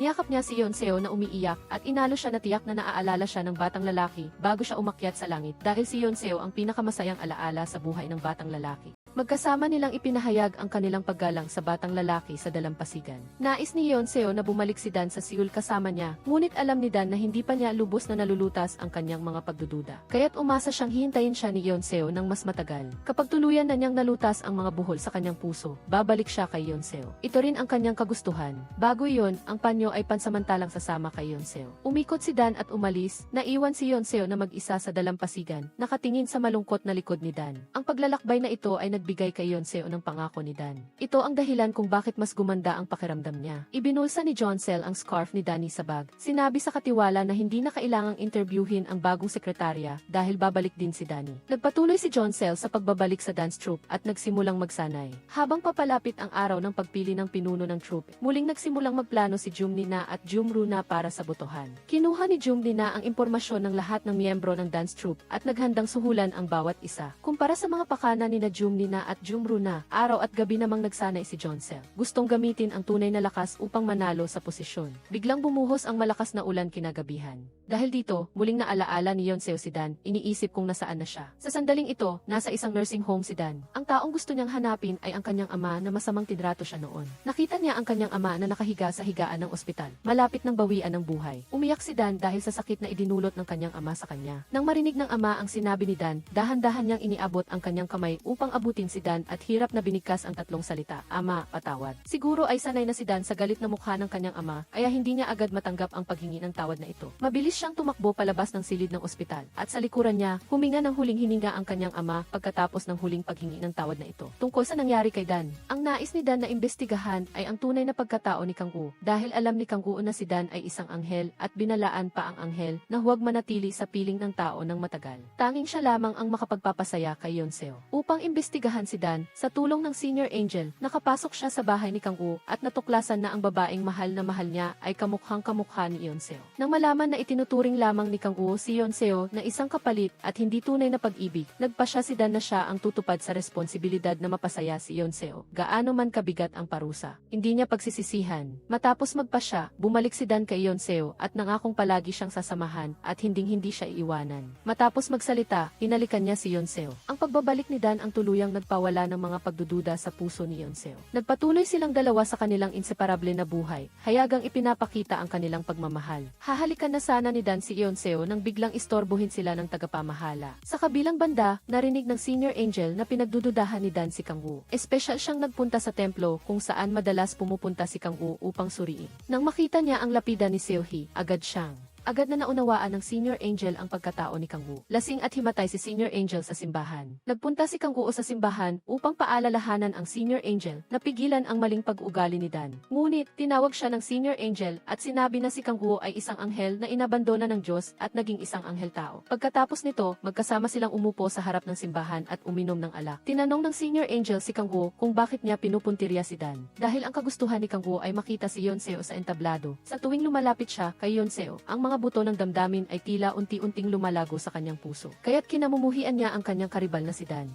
Ngunit sa sandaling ito, ayaw nang lokohin ni Dan si Yeonseo. Gusto niyang maging tapat sa kanya na siya ang batang lalaki noong bata pa, na matapos pumanaw ay naging anghel at napunta sa tabi niya. Nagtagal si Dan sa practice room, ngunit palagi siyang natatakot na baka isipin ni Yeonseo na napakawalang katotohanan at hindi siya paniwalaan. Sa sandaling ito, nilapitan siya ni Yeonseo at tinanong kung ano ang ginawa ni Dan nang mawala siya noon. Sa nakita niyang labis na pag-aalala sa mukha ni Yeonseo, sinabi lamang ni Dan na binisita niya ang kanyang ama na minsan siyang pinalaya sa bahay, bago ito pumanaw, at tinanong kung bakit siya nito tinrato ng napakabagsik. Sa kabutihang palad, nakatanggap din si Dan ng tawad. Nang marinig ito, nalungkot si Yeonseo at niyakap si Dan. Kinabukasan, nag-uusap ang mga miyembro ng dance troupe sa pasilyo tungkol sa pribadong koneksyon ng ilang miyembro sa grupo ni Runa. Agad itong napansin ni Kang Woo na maaaring sinisuhulan ng tiyahin at ni Runa ang mga miyembro upang bumoto kay Nina. Galit na galit si Kang Woo at agad na hinarap si Runa. Ngunit matalino si Runa at matatag na iginiit na walang basihan ang chismis na ito at batay lamang sa mga sabi-sabi. Ayaw niyang ipawalang bisa ang botohan ng dance troupe. Sa kabilang banda, palihim na nakita ng tagapamahala ang empleyado ng lighting department ng dance troupe na tinanggal 3 taon na ang nakakaraan. Pagkatapos ay inayos niya ang isang pagpupulong sa pagitan niya at ni Head Park. Patuloy na pinipilit ni Head Park na magtrabaho para sa tiyahin na may maraming pamamaraan upang saktan ang ibang tao na labis na ikinabahala niya. Sa pagpupulong na ito, sinabi ng empleyado kay Head Park na ang pinsala ni Yeonseo 3 taon na ang nakakaraan ay hindi aksidente kundi sinadya. Nagpa siya ang tatlo na matapos ang audition, pupunta sila sa istasyon ng pulisya upang magsumbong. Ngunit ang planong ito ay narinig ng subordinate ni Runa. Agad na iniulat ng subordinate ang impormasyong ito kay Runa. Tumingin sa larawan ng 3 tao na nagpakita si Runa ng matinding galit. Tiyak na hindi niya hahayaan ang mga taong ito na magsalita tungkol sa nangyari noon. Sa araw ng audition, kahit huli nang dumating si Nina, ngunit ipinakita niya ang isang ganap na kakaibang ekspresyon kaysa dati. Lumabas na sa ilalim ng gabay ng kanyang guro sa ballet, isang gabi bago, espesyal na nagpunta si Nina sa sementeryo upang magsanay ng sayaw. Ito ay upang maramdaman ang galit at desperadong damdamin ng bida sa kwento. Ang praktikal na pagsasanay na ito ay talagang nagpabuti ng ekspresyon ni Nina ng husto. Pagkatapos ng pagtatanghal, maging si Kang Woo, na laging hindi nasisiyahan kay Nina, ay kinailangan tumayo at pumalakpak. Nang makita si Nina na napakahusay, medyo kinabahan si Yeonseo. Ngunit nang tumayo siya sa entablado at makita si Dan na nakatayo sa likuran, napuno ng pagtitiwala ang kanyang puso. Kasabay ng tugtog ng musika, ipinakita ni Jeonseo ang isang malalim na kwento ng pag-ibig. Ngunit sa entablado lamang sila maaaring maghiwalay. Ipinadama ni Jeonseo ang paikot-ikot na kalungkutan at pagdurusa sa lahat ng manonood sa pamamagitan ng lengguwahe ng katawan. Pagkatapos ng pagtatanghal, maraming tao ang hindi napigilang lumuha. Sa huling resulta ng botohan, bahagyang tinalo ni Jeonseo si Nina at naging pangunahing performer. Nagtago si Nina na nag-iisa sa banyo at umiiyak ng malungkot. Nang matagpuan siya ni Runa, narinig niya si Nina na nagbubulong sa kanyang sarili na sana ay mamatay na si Jeonseo para wala nang kukuha ng kanyang pagkakataon. Lihim na naitala ni Runa ang mga salitang ito sa kanyang puso. Pagkatapos umalis sa ballet company, gustong yayain ni Kang Woo si Yeonseo para mag-dinner, ngunit ayaw ni Yeonseo ng pribadong pagtatagpo. Dali-dali siyang tumalikod at hinawakan ang kamay ni Dan para maglakad-lakad sa parke. Sa oras na ito, nagsimulang umulan na nagpakaba kay Dan. Laging mausisa si Yeonseo kung bakit sensitibo si Dan sa ulan, kaya pabiro niyang tinanong, baka nagbabago ka kapag umuulan? Nang marinig ito ni Dan, binalik niya ang tanong kay Yeonseo, kung totoo iyon, matatakot ka ba sa akin? Umiti si Yeonseo at sinabing, sana lang bumalik ka sa dati mong anyo. Ang sagot na ito ay lubos na nagpakalma kay Dan. Nakita niyang papalakas ang ulan, kaya tumawid si Dan ng kalsada para bumili ng payong. Ngunit nang hindi namamalayan, nawala si Yeonseo sa tabi ng kalsada. Simula na pala ang plano ni Runa. Hindi lamang siya gumawa ng peking aksidente sa trapiko upang lituhin ang mga saksi, kundi inutusan din niya ang kanyang tauhan na kidnapin si Yeonseo at itulak siya mula sa pinakamataas na palapag ng gusali ng ballet company na ginagawang parang pagpapakamatay. Sa sandaling bumagsak si Yeonseo sa ere, lumipad si Dan na may puting pakpak at niyakap siya. Ligtas na nakarating ang dalawa sa lupa. Dahil sa takot, agad na nawala ng malay si Yeonseo at dinala ni Dan sa bahay. Bumaba ang tauhan ni Runa Runa sa gusali, ngunit hindi nila nakita ang bangkay ni Yonseo. Ikinagulat nila ito upang kumpirmahin ang kaligtasan ni Yonseo. Nilustay si Dan sa bahay ni Yonseo nang marinig ang kakaibang ingay. Nagbantay siya sa harap ng pinto ng silid at nang makita niyang may nagbabantay kay Yonseo, agad na tumakas ang alagad. Nakatanggap siya ng tawag mula kay Runa at agad siyang nakipagkita. Sinabi ni Runa sa kanyang alagad na huwag nang makialam sa usaping ito upang maiwasan ang pagkalantad ng katotohanan. Pagkaalis ng alagad, agad na nagbalik si Runa sa kanyang anyo bilang senior agent. Ang lahat pala ay isang panlilinlang lamang.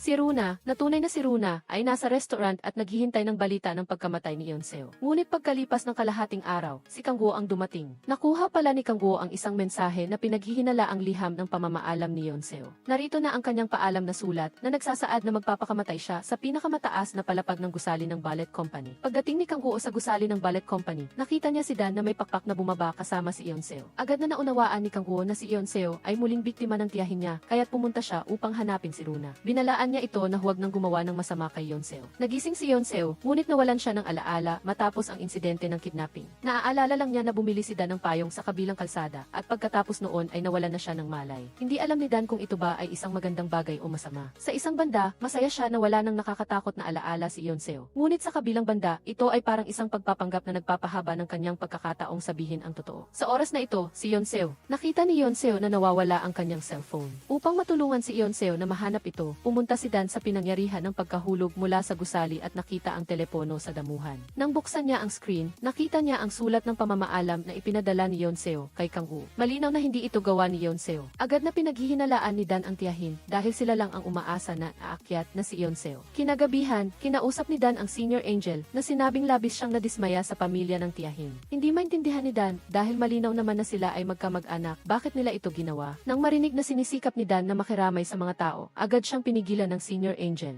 Sinasabi kay Dan na katakutan ang parusa ng Diyos. Nang marinig ito, tinanong ni Dan ang senior angel kung ang pagkawala ng alaala ni Yonseo ay gawa niya. Hindi itinanggi ng senior angel at muling binalaan si Dan, bawat tao ay may sariling tadhana. Bilang isang anghel, hindi ka dapat magpakita ng pabor kaninuman. Ang ganyang pag-ugali ay hindi patas sa lahat ng nilalang. Ito ang pinakamakasariling sandali para sa isang anghel. Kinabukasan, pumunta si Yonseo sa ballet company na parang walang nangyari. Ikinagulat ito ng tiyahin at ni Runa, lalo na si Runa. Agad niyang tinawagan ang kanyang tauhan, tinanong kung bakit hindi ito naging maingat at itinulak si Yonseo mula sa ika-negatibo 1-0 palapag. Pagkatapos tumawag ni Runa, nakinig sa likuran ang tiyahin at narinig na gusto talaga ni Runa na patayin si Yonseo. Sa puso ng tiyahin, nakaramdam din siya ng takot. Nagsimula pa lang ang pagsasanay sa ballet company ngayong araw nang lumapit si Nina kay Kang Guo at ipinahayag ang kanyang matinding saloobin na ayaw niyang gumanap ng iba pang mga papel. Gusto lang niyang gumanap bilang pangunahing bida. Kahit pabackup lang siya ni Yonseo ay ayos lang. Ang paraan ni Nina ay itinuro pa rin ng kanyang guro na nagturo kay Nina na para makuha ang ganoong posisyon, kailangan muna niyang huwag basta-basta sumuko. Si Dan ay nanatili sa gusali ng ballet company, naghihintay kay Yonseo na matapos sa trabaho. Bigla siyang nakakita ng isa sa mga tauhan ni Runa. Natatandaan niya ang gabing iyon sa barko ng ballet company, na ang taong ito rin ang palihim na naglalakad sa barko. Malamang ay siya ang nagbigay ng gamot kay Yonseo. Sinundan ni Dan ang lalaki hanggang sa opisina ni Runa na nagpapatunay na tama ang kanyang hinala. Pagkatapos nito, hinarang ni Dan si Runa sa garahe. Binabalaan siyang nakita niya ang masama at maruming puso ni Runa. Simula ngayon, poprotektahan niya si Yonseo at hindi niya hahayaang saktan siya ni Runa. Patuloy na nakakatanggap ng mga babala si Runa mula kina Kang Guo at Dan, ngunit dahil sa kanyang kayabangan, hindi niya ito pinansin. Matapos mahanap ni Dan ang telepono, hindi niya ito ibinalik kay Yonseo, kundi itinago niya ito para sa kanyang sarili. Ngunit sa mga nakalipas na araw, labis siyang nag-alala kay Yonseo. Sa halip ay naging dahilan ito upang maghinala si Yonseo. Upang malaman ang dahilan kung bakit labis na nag-aalala si Dan sa kanya, naisip ni Yonseo ang isang maliit na plano. Ginamit niya ang paglilinis ng dance studio bilang dahilan para papuntahin si Dan sa kanyang silid. Habang naghahanap, nakita niya ang kanyang telepono. Agad na binuksan ni Yonseo ang telepono at nang makita ang mensahe, nagbago ang kanyang ekspresyon. Nagalit siya kay Dan sa pagtatago nito sa kanya. Agad siyang pumunta upang hanapin si Kang Guo. Tinanong ni Yonseo si Kang Guo tungkol sa mensaheng iyon, ngunit hindi direktang sinagot ni Kang Guo ang tanong. Sinabi lang niya na ayaw niyang maalala ni Yonseo ang masakit na pangyayari, kaya pinili niyang huwag sabihin sa kanya. Ngunit si Yonseo ay matigas ang ulo, matapos hindi makakuha ng sagot mula kay Kang Guo. Tinawagan niya muli si Dan at sinabing naroon na siya sa lugar kung saan bumili si Dan ng payong noong araw na iyon. Kung hindi sasabihin sabihin ni Dan ang totoo sa kanya, hindi na sila mag-uusap pa. Pagkatapos ibaba ang telepono, pinuntahan ni Yeonseo ang tindahan kung saan bumili si Dan ng payo. Ngunit mula sa may-ari, narinig niya ang ibang bersyon ng mga nangyari. Pagkatapos bumili ni Dan ng payong noong araw na iyon, hindi nawala ng malay si Yeonseo, kundi nawala siya sandali. Pagkaraan ng ilang sandali, dumating si Dan at nang magsalita na sana siya, pinigilan na siya ni Yeonseo. Tinanong niya kung anghel ba si Dan. Matapos ang paalala ng may-ari, dahan-dahang naaalala ni Yeonseo ang nangyari ng gabing iyon at naaalala rin niya ang eksena kung saan ibinuka ni Dan ang kanyang mga pakpak para iligtas siya. Pagtatapat ni Dan kay Yeonseo na isang anghel siya sa harap ng kanyang tanong. Ngunit nagalit si Yeonseo kay Dan dahil sa paglilihim niya ng matagal. Hindi niya alintana kung si Dan ay anghel o demonyo, kinasusuklaman lamang niya ang pakiramdam na niloloko. Galit na tumakbo si Yeonseo, habol-habol ni Dan. Sinabi niya kay Yeonseo, kahit paano mo ako itulak palayo, hindi ako aalis. Dahil may naghihintay pa ring pagkakataon na saktan ka at kailangan kitang protektahan. Dahil sa patuloy na pagsunod ni Dan, sa huli ay nahulog ang loob ni Yeonseo at hindi na siya galit kay Dan. Kinagabihan, magkasama silang pumunta sa simbahan. Sa ilalim ng mahigpit na pagtatanong ni Yeonseo, sinabi ni Dan ang tungkol sa kanyang misyon na lapitan si Yeonseo. Ngunit ngayon, naunawaan na niya na siya mismo ang makapagbibigay ng kaligayahan kay Yeonseo. Kinabukasan, nagpadala muli ang tauhan ni Runa ng isa pang recording ng pagbabantay. Ang nilalaman nito ay ang usapan sa pagitan ng kasambahay at ni Manager Park. Nagpanggap ang kasambahay na isinuko na niya ang lahat at hindi na niya sinisiyasat ang pinsalang natamo ni Yeonseo. Nasiyahan si Runa nang marinig ang mga salitang ito at inalis ang kanyang earphones. Ngunit pagkatapos magsalita ng kasambahay, bigla niyang kinuha ang telepono ni Manager Park at itinapon sa ilog. Lumabas na sinabi na pala ng kasambahay kay Yeonseo na nakita na niya ang empleyado na nagsisiyasat sa banggaan.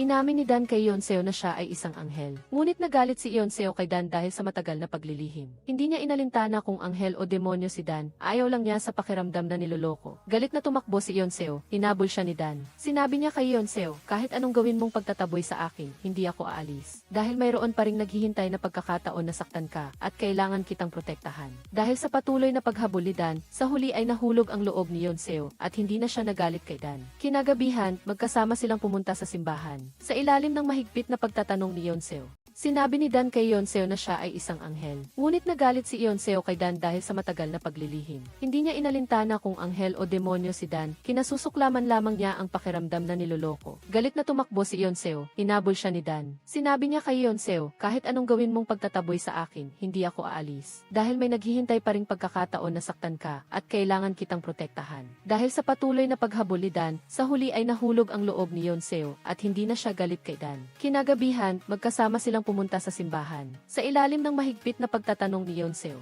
ang kaibigan ko noong bata pa si Yeonseo. Pagkatapos ng maraming taon, bumaba siya sa lupa bilang isang anghel upang protektahan si Yeonseo. Ito ang utos ng Diyos na kinainisan ni Yeonseo. Napakabuti ng Diyos, kinuha niya si Secretary Joe, ngunit dinala niya si Dan kay Yeonseo. Matapos sabihin iyon, hinalikan ni Dan si Yeonseo na umiiyak. Ngayon, inihayag na ni Dan ang lahat ng kanyang mga lihim kay Yeonseo. Ang tanging natitirang problema ngayon ay kung paano magiging tao upang makasama si Yeonseo habang buhay. Kaya tinanong ni Dan si Kangwoo para sa pamamaraan. Natuklasan niya na kung ang isang anghel ay nais maging tao, kailangan niyang hayaang mamatay ang taong mahal niya. Kinabukasan, pumunta si Yeonseo sa ballet company. Pagkabukas ni Nina ng locker, nahulog ang isang sulat. Binuksan niya ito at nabasa na ang pinsala sa mata ni Yeonseo. 3 taon na ang nakakaraan ay hindi aksidente, kundi gawa ng tiyahin. Nagulat pa rin si Nina nang lumapit sa kanya si Yeonseo at mahinang sinabi, hindi ko hahayaang magtagumpay ang panlilinlang 3 taon na ang nakakaraan. Ang liham na ito ay galing kay Manager Park na nagbago ng isip. Hindi lang iyon, sumulat din siya ng isang detalyadong sulat at nagbigay ng mga dokumento tungkol sa aksidente ni Secretary Joe at ipinadala ito sa bahay ni Yeonseo.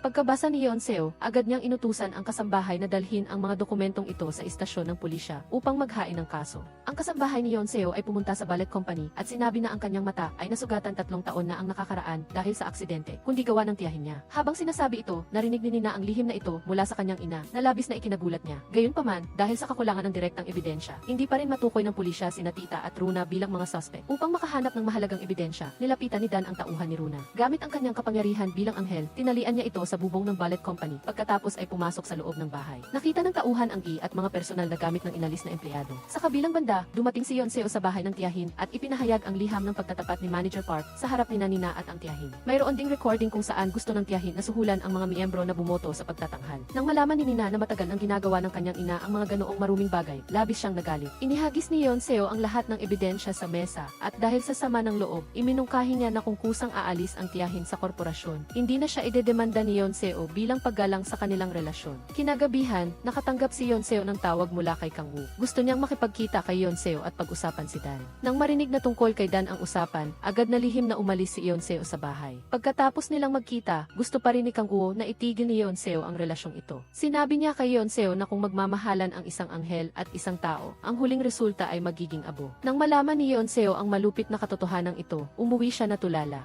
Nahulog ang loob ni Yonseo kay Dan nang makita niya ito. Sa sandaling iyon, nakaramdam ng matinding damdamin si Yonseo, na tila ang pag-ibig nilang dalawa ay magwawakas lamang sa trahedya, anuman ang mangyari. Labis itong nagpapahirap kay Yonseo. Alam din ni Dan ang magiging resulta, ngunit gagawin niya ang lahat upang makamit ang isang perpektong pagtatapos. Matapos malaman ni Nina ang ginawa ng kanyang mga magulang kay Yonseo, labis siyang nadismaya. Kinagabihan, nag-empeke siya at umalis sa bahay. Pagdating niya sa pinto, nakasalubong niya si Runa. Umiyak si Nina habang sinasabi sa kanyang ate ang tungkol sa ginawa ng kanilang mga magulang. Ngunit sinagot siya ni Runa, ang kapahamakan ni Yonseo ay laging kapalaran ni Nina, sinasabihan siyang harapin ang kadiliman kasama ang kasakiman. Sa puso ni Nina, naunawaan niya na ang kanyang pamilya ay napakaitim. Kinabukasan, sa boardroom ng korporasyon, ipapahayag na sana ng tiyahin ang kanyang pagbibitiw, ngunit nalaman niyang nagdaos na ng press conference ang tiyuhin. Upang protektahan ang pamilya, inako niya ang lahat ng responsibilidad. Matapos ipaliwanag ang lahat sa mga reporter, dinala ng pulisya ang tiyuhin. Ang eskandalo ng korporasyon ay nagdulot ng pagkabahala sa mga miyembro ng Ballet Company. Nag-aalala sila na maapektuhan ang susunod na pagtatanghal. Ngunit pinakalma ni Yonseo at Kang Woo ang lahat, sinisiguradong hindi nila hahayaang maapektuhan ng bagyo ang pagtatanghal. Sa sandaling umalis sina Yonseo at Dan sa dance studio,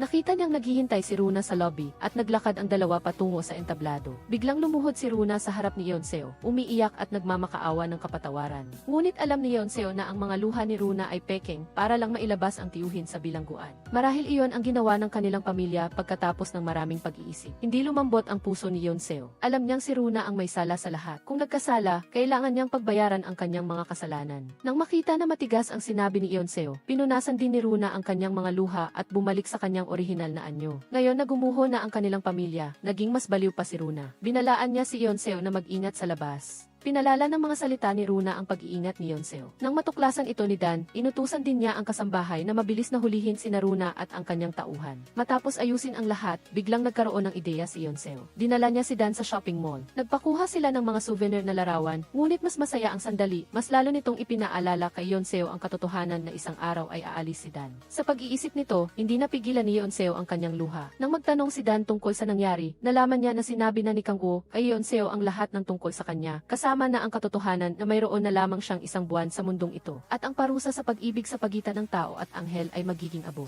Pinaamo ni Dan si Yonseo, sinabing magiging tao siya, at pagkatapos ay nilapitan niya si Kang Woo, binabalaan siyang huwag nang magsabi ng nakakalito kay Yonseo. Nang gabing iyon, tinawagan ni Yonseo si Dan at magkasama silang nagcamping sa bench kung saan sila unang nagkita. Sinabi ni Yonseo na nakahanap na siya ng paraan para maging tao si Dan. Sa halip, hinila ni Yonseo si Dan sa harap ng simbahan, pagkatapos ay kinuha ang isang pares ng singsing at inalok si Dan ng kasal. Naniniwala si Yonseo na hanggat sila ay sumumpa sa Diyos na hindi susuko, makakamit nila ang pagpapala ng Diyos. Bagaman, naisip ni Dan na napaka-inosente ng ideya ni Yonseo. Ngunit nang makita ang seryosong tingin sa kanyang mga mata, hindi niya kayang tumanggi. Sa sandaling ito, muntik nang masagasaan ng isang sasakyan ang isang bata sa kalsada. Agad na niyakap ni Dan ang bata at lumipad, na nag-iwan ng pilat sa kanyang braso. Hindi gaanong pinansin ni Dan dahil alam niyang mabilis gumaling ang kanyang sugat. Ngunit sa pagkakataong ito, nagkaroon ng hindi inaasahang pangyayari. Hindi lamang hindi gumaling ang sugat ni Dan, kundi nawalan pa siya ng malay at kinailangan siyang dalhin sa ospital. Natuklasan ni Yonseo ang lahat ng ito. Tila ang mga ito ay mga palatandaan ng pagiging tao. Upang kumpirmahin kung tao na si Dan, handa silang maghintay ng ulan. Kung hindi kayang ibuka ni Dan ang kanyang mga pakpak, ibig sabihin, nagawa na niyang maging tao. Pagkatapos ng maraming araw ng paghihintay, isang gabi nagsimulang bumuhos ang malakas na ulan. Matagal nang nakatayo si Dan sa ilalim ng ulan, ngunit hindi lumabas ang kanyang mga pakpak. Masayang hinalikan siya ni Yonseo, masaya na naging tao na si Dan. Nang gabing iyon, nagmamaneho ang dalawa. Masayang ibinalita din ni Dan sa Senior Angel ang balita na naging tao na siya. Ngunit sinabi ng Senior Angel na ang pagkawala ng kapangyarihan ng anghel ni Dan ay babala na nagsimula ng matunaw ang kanyang katawan. Matapos malaman ang katotohanan, nalugmok si Dan sa kawalan ng pag-asa. Sa kabilang banda, malapit nang magsimula ang pagtatanghal. Sa rehearsal, dinala ni Dan ang isang baukwet ng bulaklak upang bisitahin si Yonseo at umupo siya sa hanay ng manonood. Biglang nakaramdam si Dan ng malakas na hangin. Sa isang saradong tanghalan, bakit may hangin? Hindi maiwasang lumingon si Dan upang tingnan. Sa sandaling ito, nawala si Yonseo sa entablado. Lumapit ang Senior Angel at sinabing ito ang babala ng kamatayan. Aakyat si Yonseo sa entablado sa araw ng pagtatanghal. Mayroong mga taong nakatakdang mamatay sa kamay ng masasamang tao. Kahit na iniligtas ni Dan ang buhay ni Yonseo sa isang aksidente sa kotse, hindi magbabago ang kapalaran. Pagkatapos ng ensayo, lumapit si Dan kay Yonseo at itinaas ang baukwet ng bulaklak upang mag-propose. Umiyak si Yonseo sa tuwa at mahigpit na niyakap si Dan.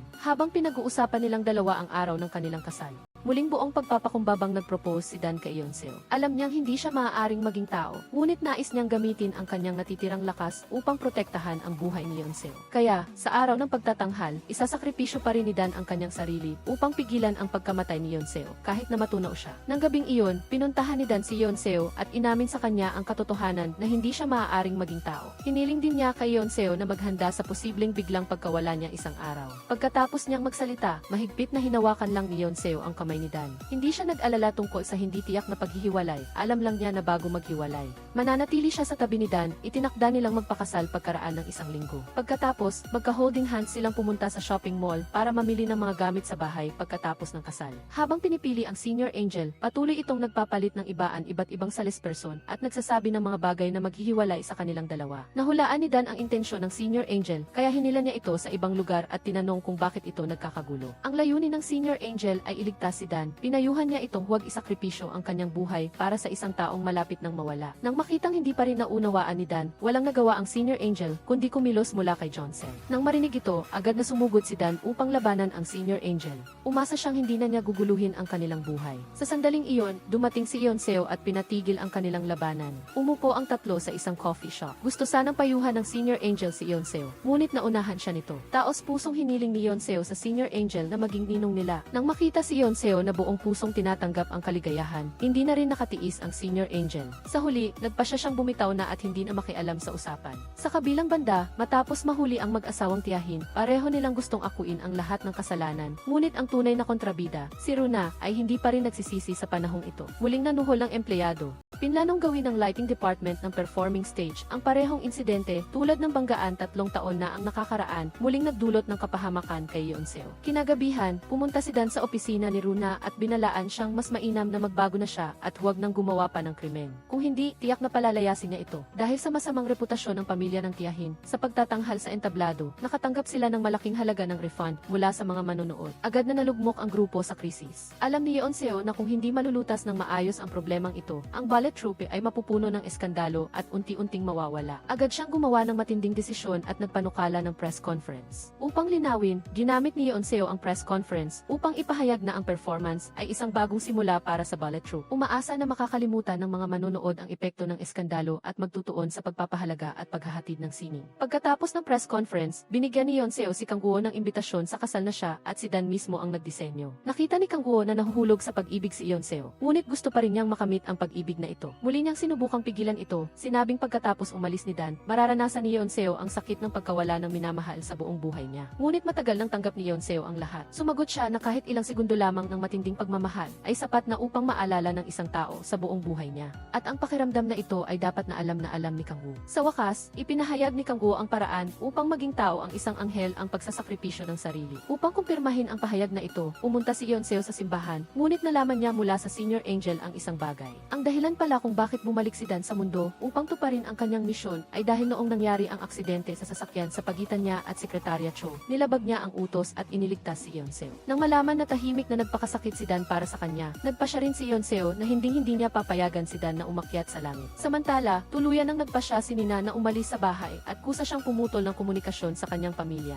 Ayaw niyang makisalamuha sa mga hamak na miyembro ng pamilya. Ang pangyayaring ito ay lubos na nakapagpasigla kay Runa. Lalong lumakas ang kanyang puot kay Yeonseo. Kinabukasan, nagdala si Runa ng malaking halaga ng salapi at ibinigay sa staff sa likod ng entablado. Sa kabutihang palad, palaging sinusundan ni Dan si Runa at sa huli ay kinumbinsi niya ang kasabwat na magpanggap na nakikipagtulungan at patuloy na makipagkita kay Runa. Ngunit sa katunayan ay iniulat ang lahat kay Kang-woo. Sa kabilang banda, paulit-ulit nang nagsumite ng resignation letter si Nina kay Yeonseo na gustong umalis sa ballet troupe, ngunit tinanggihan lahat ni Yeonseo. Umaasa si Yeonseo na ipagpatuloy ni Nina ang ballet at maging leader ng troupe sa hinaharap. Sekreto nang nagpasya si Yeonseo sa kanyang puso na siya mismo ang mananagot sa kanyang kapalaran, kalmadong tatanggapin ang kanyang kamatayan upang hindi mawala ng buhay si Dan sa pagsagip sa kanya. Sa araw ng kanilang kasal, sa wakas ay isinuko na ng Senior Angel ang kanyang pagpupumilit at binati silang dalawa. Labis itong ikinatuwa ni Dan dahil naintindihan siya ng Senior Angel. Ang kasalang ito ay dinaluhan lamang ng tagapamahala at ng alagang aso. Nakasuot ng puting wedding gown at hawak ang baukwet ng repolyo sa kanyang mga kamay, si Yeonseo ay magkahawak kamay na lumakad kasama ang kanyang minamahal sa puting alpombra. Matapos basahin ang kanilang mga panata, naghalikan sila. Pagkatapos ng kasal, sa bawat pagtingin nila sa isa't isa, ang kanilang mga mata ay malalim at naglalaman ng matinding pagmamahal, namumuhay ng isang segundo na parang isang taon.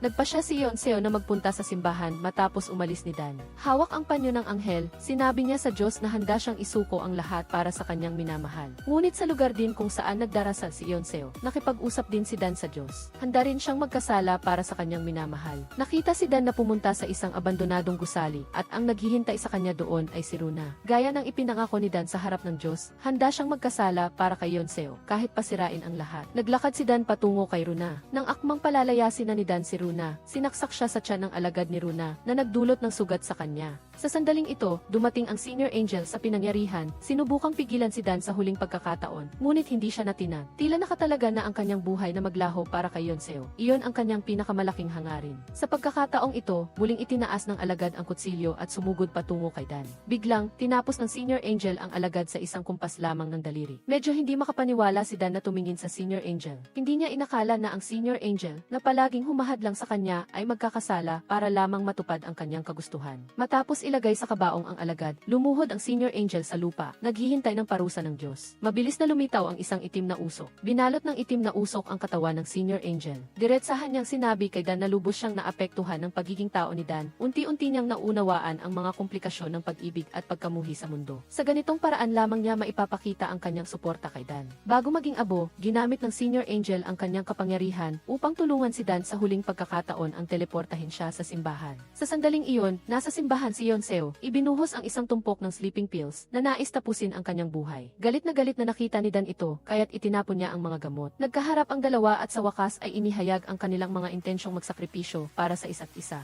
Ngunit pagkatapos ng pagtatalo, bumagsak si Dan, nasugatan, sa bisig ni Yeonseo, at buong lakas na nagbilin na huwag siyang umakyat sa langit at mamuhay ng maayos. Matapos sabihin ito, nawalan siya ng malay. Matapos dalhin ni Yeonseo si Dan sa ospital, dumating din si Kang-woo. Sinabi niya kay Yeonseo na tila nasugatan si Dan dahil sa pagnanais nitong paalisin si Runa. Nang malaman ni Yeonseo ang ginawa ni Dan, isinantabi niya ang kanyang kamatayan at hindi maiwasang mapabuntong hininga. Matatalas ding itinuro ni Kang-woo na tila nagpapakasakit sila para sa isa't isa. Ngunit sa totoo lang ay mga makasarili sila dahil natatakot silang maiwan na mag-isa sa mundo. Labis na nalungkot si Yeonseo nang pinupuna siya. Hindi na nakipag-usap si Yeonseo kay Kang-woo at iniwan lamang ang isang pangungusap. Hindi na siya muling magtatanghal ng ballet. Dahil ang susunod na 3 araw ay ang huling mga araw ni Dan sa mundong ito. Kailangan niyang protektahan ang bawat hakbang ng kabilang partido. Pagkatapos lumabas ni Dan sa ospital, dinala niya si Yeonseo sa simbahan upang magbigay galang. Nagawa ng abo ang Senior Angel para sa kanilang dalawa. Sa mesa ng Senior Angel, nakita ni Dan ang isang ulat. Lumalabas na bago niya desisyong kainin ang buong saging, ipinagdasal pa rin niya sa Diyos na bigyan sina Dan at Yeonseo ng pagkakataong magkasama. Matapos isara ng kanyang alagad ang kabaong, lalong lumaki ang puot sa puso ni Runa. Gusto niyang maghiganti kay Dan. Sa sandaling ito, nagtulungan sina Nina at ang pulisya upang bitagin si Runa. Nahuli si Runa ng pulisya sa akto. Lumabas na nakahanap ang pulisya ng maraming ebidensyang nagpapatunay sa pagkakasala ni Runa sa telepono ng alagad na sapat upang hatulan siya. Sa pagkakadakip kay Runa, tila hindi nabanta ang buhay ni Yeonseo. Sa ilalim ng panghihikayat ni sina Kanggo at Dan, sa wakas ay sumang-ayon si Yeonseo na muling magtanghal. Ang pagtatanghal pagkaraan ng 3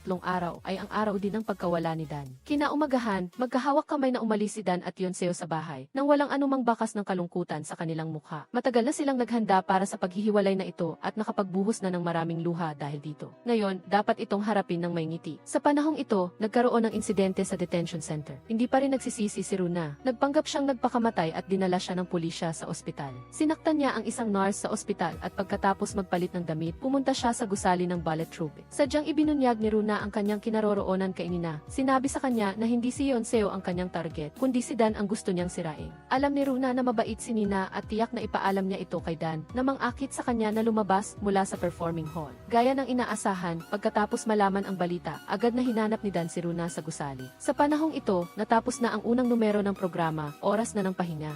Lumabas si Yeonseo mula sa performing room at hindi sinasadyang nakita ang isang babaeng may dalang sandata na sumusunod kay Dan. Matapos tingnan ni Dan ang paligid ng gusali, sa wakas ay natukoy niya ang kinaroroonan ni Runa. Hinabol niya ito, ngunit biglang lumingon si Runa at ibinagsak ang sandata sa lupa. Sinabing ito ang pagkakataon para sirain siya ni Dan. Nag-alinlangan si Dan sa kanyang puso, ngunit sa huli ay hindi siya gumawa ng aksyon at hinayaan ang pulisya na dalhin si Runa. Nang dakpin si Runa, sinabi niya kay Dan ang isang pangungusap, ang kamatayan ay nararapat sana sa iyo. Ang pangungusap na ito ay lalong nagpatakot kay Dan. Ibig sabihin ba, hindi gusto ni Runa nasaktan siya, kundi may iba siyang sinasaktan? Sa sandaling ito, pumasok si Yeonseo sa dressing room ng entablado na may maputlang mukha. Dali-dali niyang tinanong si Nina kung siya ang gaganap sa pangunahing papel kinabukasan. Pagkatapos sabihin iyon, umakyat si Yeonseo sa entablado. Ang eksena sa entablado ay ang pagkawala ng pangunahing tauhan, ngunit sa katunayan, ang kamatayan ay nangyayari rin kay Yeonseo. Matapos niyang matuklasan na hawak ni Runa ang armas, sinaksak siya ni Runa sa tiyan upang pigilan ito. Ang dugo sa tiyan ni Yeonseo ay lalong naging matingkad sa entablado, ngunit ipinangako niya kay Dan na bibigyan siya ng pinaka-perpektong pagtatanghal. Hanggang matapos ang pagtatanghal, pagkababa ni Yeonseo, saka lamang siya bumagsak sa bisig ni Dan. Dinala ng lahat si Yeonseo sa ospital para sa first aid. Minamatyaga ni Dan ang orasan na nagbibilang pababa hanggang hating gabi, bawat segundo ay lumilipas. Lumuhod siya sa labas ng operating room, umaasang maging abo tulad ng kanyang kagustuhan dahil nangangahulugan ito na makakaligtas si Yeonseo. Biglang, unti-unting naging transparent ang kanyang katawan. Nagpakita si Dan ng ngiti at pagkatapos ay naging asul na usok. Bagamat nakaligtas si Yeonseo sa bingit ng kamatayan, palagi siyang nasa koma. Hindi rin optimistiko ang kanyang vital signs. May panganib na mamatay siya anumang oras. Sa panahong ito, si Runa, na nasa detention center, ay hindi nag-iisip tungkol sa malubhang pinsala ni Yeonseo, kundi kung papalitan ba siya ni Nina bilang pangunahing karakter. Matapos kumpirmahin ang balita mula sa pulisya, nagpakita si Runa ng ekspresyon ng kagalakan. Patuloy siyang nagtrabaho ng husto sa lahat ng bagay. Ngayon, sa wakas ay makakamit na rin ni Nina ang kanyang pangarap na posisyon. Ngunit sa sumunod na sandali, nag-play ang pulisya ng isang video ng balita. Lumabas na inihayag ni Nina ang kanyang pagreretiro matapos ang pagtatanghal. Pananagutan niya ang ginawa ng kanyang pamilya at hindi na siya kailanman tatayo sa entablado. Nang malaman ang resultang ito, muling bumagsak si Runa. Lumipas ang mga araw, ngunit hindi pa rin nagigising si Yeonseo. Umiiyak na sinabi ng tagapamahala kay Kanggo sa tabi ng kama ng pasyente na hindi maganda ang kalagayan ni Yeonseo at maging si Dan ay nawala. Sa sandaling ito, nakita ni Kanggo ang panyo ni Dan, ngunit kakaiba, ang pattern ng balahibo sa ibabaw nito ay hindi naging itim. Dapat sana ay naging abo na si Dan at ang balahibo sa panyo ay dapat na naging itim. Lumabas na matapos mawala si Dan, bumalik siya sa langit. Naglabas ang Diyos ng banal na kautusan na nagsasaad na dahil sa walang tigil na paghingi ng awa ng senior angel at dahil din sa nilabanan ni Dan ang tukso na saktan ang tao. Handang patawarin ng Diyos ang mga kasalanan ni Dan at payagan siyang muling umakyat sa langit. Muling naging anghel si Dan at bumalik sa mundo, ngunit ngayon ang kanyang katawan ay isang anghel at hindi siya nakikita ng mga tao. Upang makita si Yeonseo, pumasok siya sa panaginip ni Yeonseo. Sa panaginip, dinala ni Dan si Yeonseo mula sa ospital pauwi. Masaya ang kanilang buhay may asawa, ngunit isang gabi, habang si Yeonseo ay nasa bisig ni Dan, bigla siyang nagtanong, nasa ilusyon ba ako ngayon? Dahil hindi niya maramdaman ang tibok ng puso ni Dan. Nang makita ni Dan na natuklasan na ni Yeonseo ang katotohanan, hindi niya ito itinanggi. Pinaplos niya ang mukha ni Yeonseo at sinabing ang pagkikita at pagmamahal niya rito ay ang pinakamagagandang regalo na natanggap niya mula sa mundong ito. Sa huli, hinalikan niya si Yeonseo sa labi sa huling pagkakataon. Kasabay nito, sa realidad, nakatayo si Dan sa harap ng higaan ng ospital at hinahalikan si Yeonseo. Nang bumagsak ang isang patak ng luha sa mukha ni Yeonseo, ang kulay ng balahibo sa panyo, agad itong nasunog at naging itim. Muling isinakripisyo ni Dan ang kanyang buhay, kapalit ng paggaling ni Yeonseo. Makalipas ang ilang buwan, nakabangon si Yeonseo at bumalik sa grupo upang mamahala. Siya ay isang leader na walang kinikilingan, kaya't ang mag-asawang tiyahin at si Runa ay nagbayad para sa mga krimen na karapat-dapat nilang matanggap. Tungkol naman sa muling pagsasaayos ng kumpanya, lubos na mapagpatawad si Yeonseo. Ngunit sa personal na damdamin, hindi na niya kailanman maiiwasan ang anino ni Dan.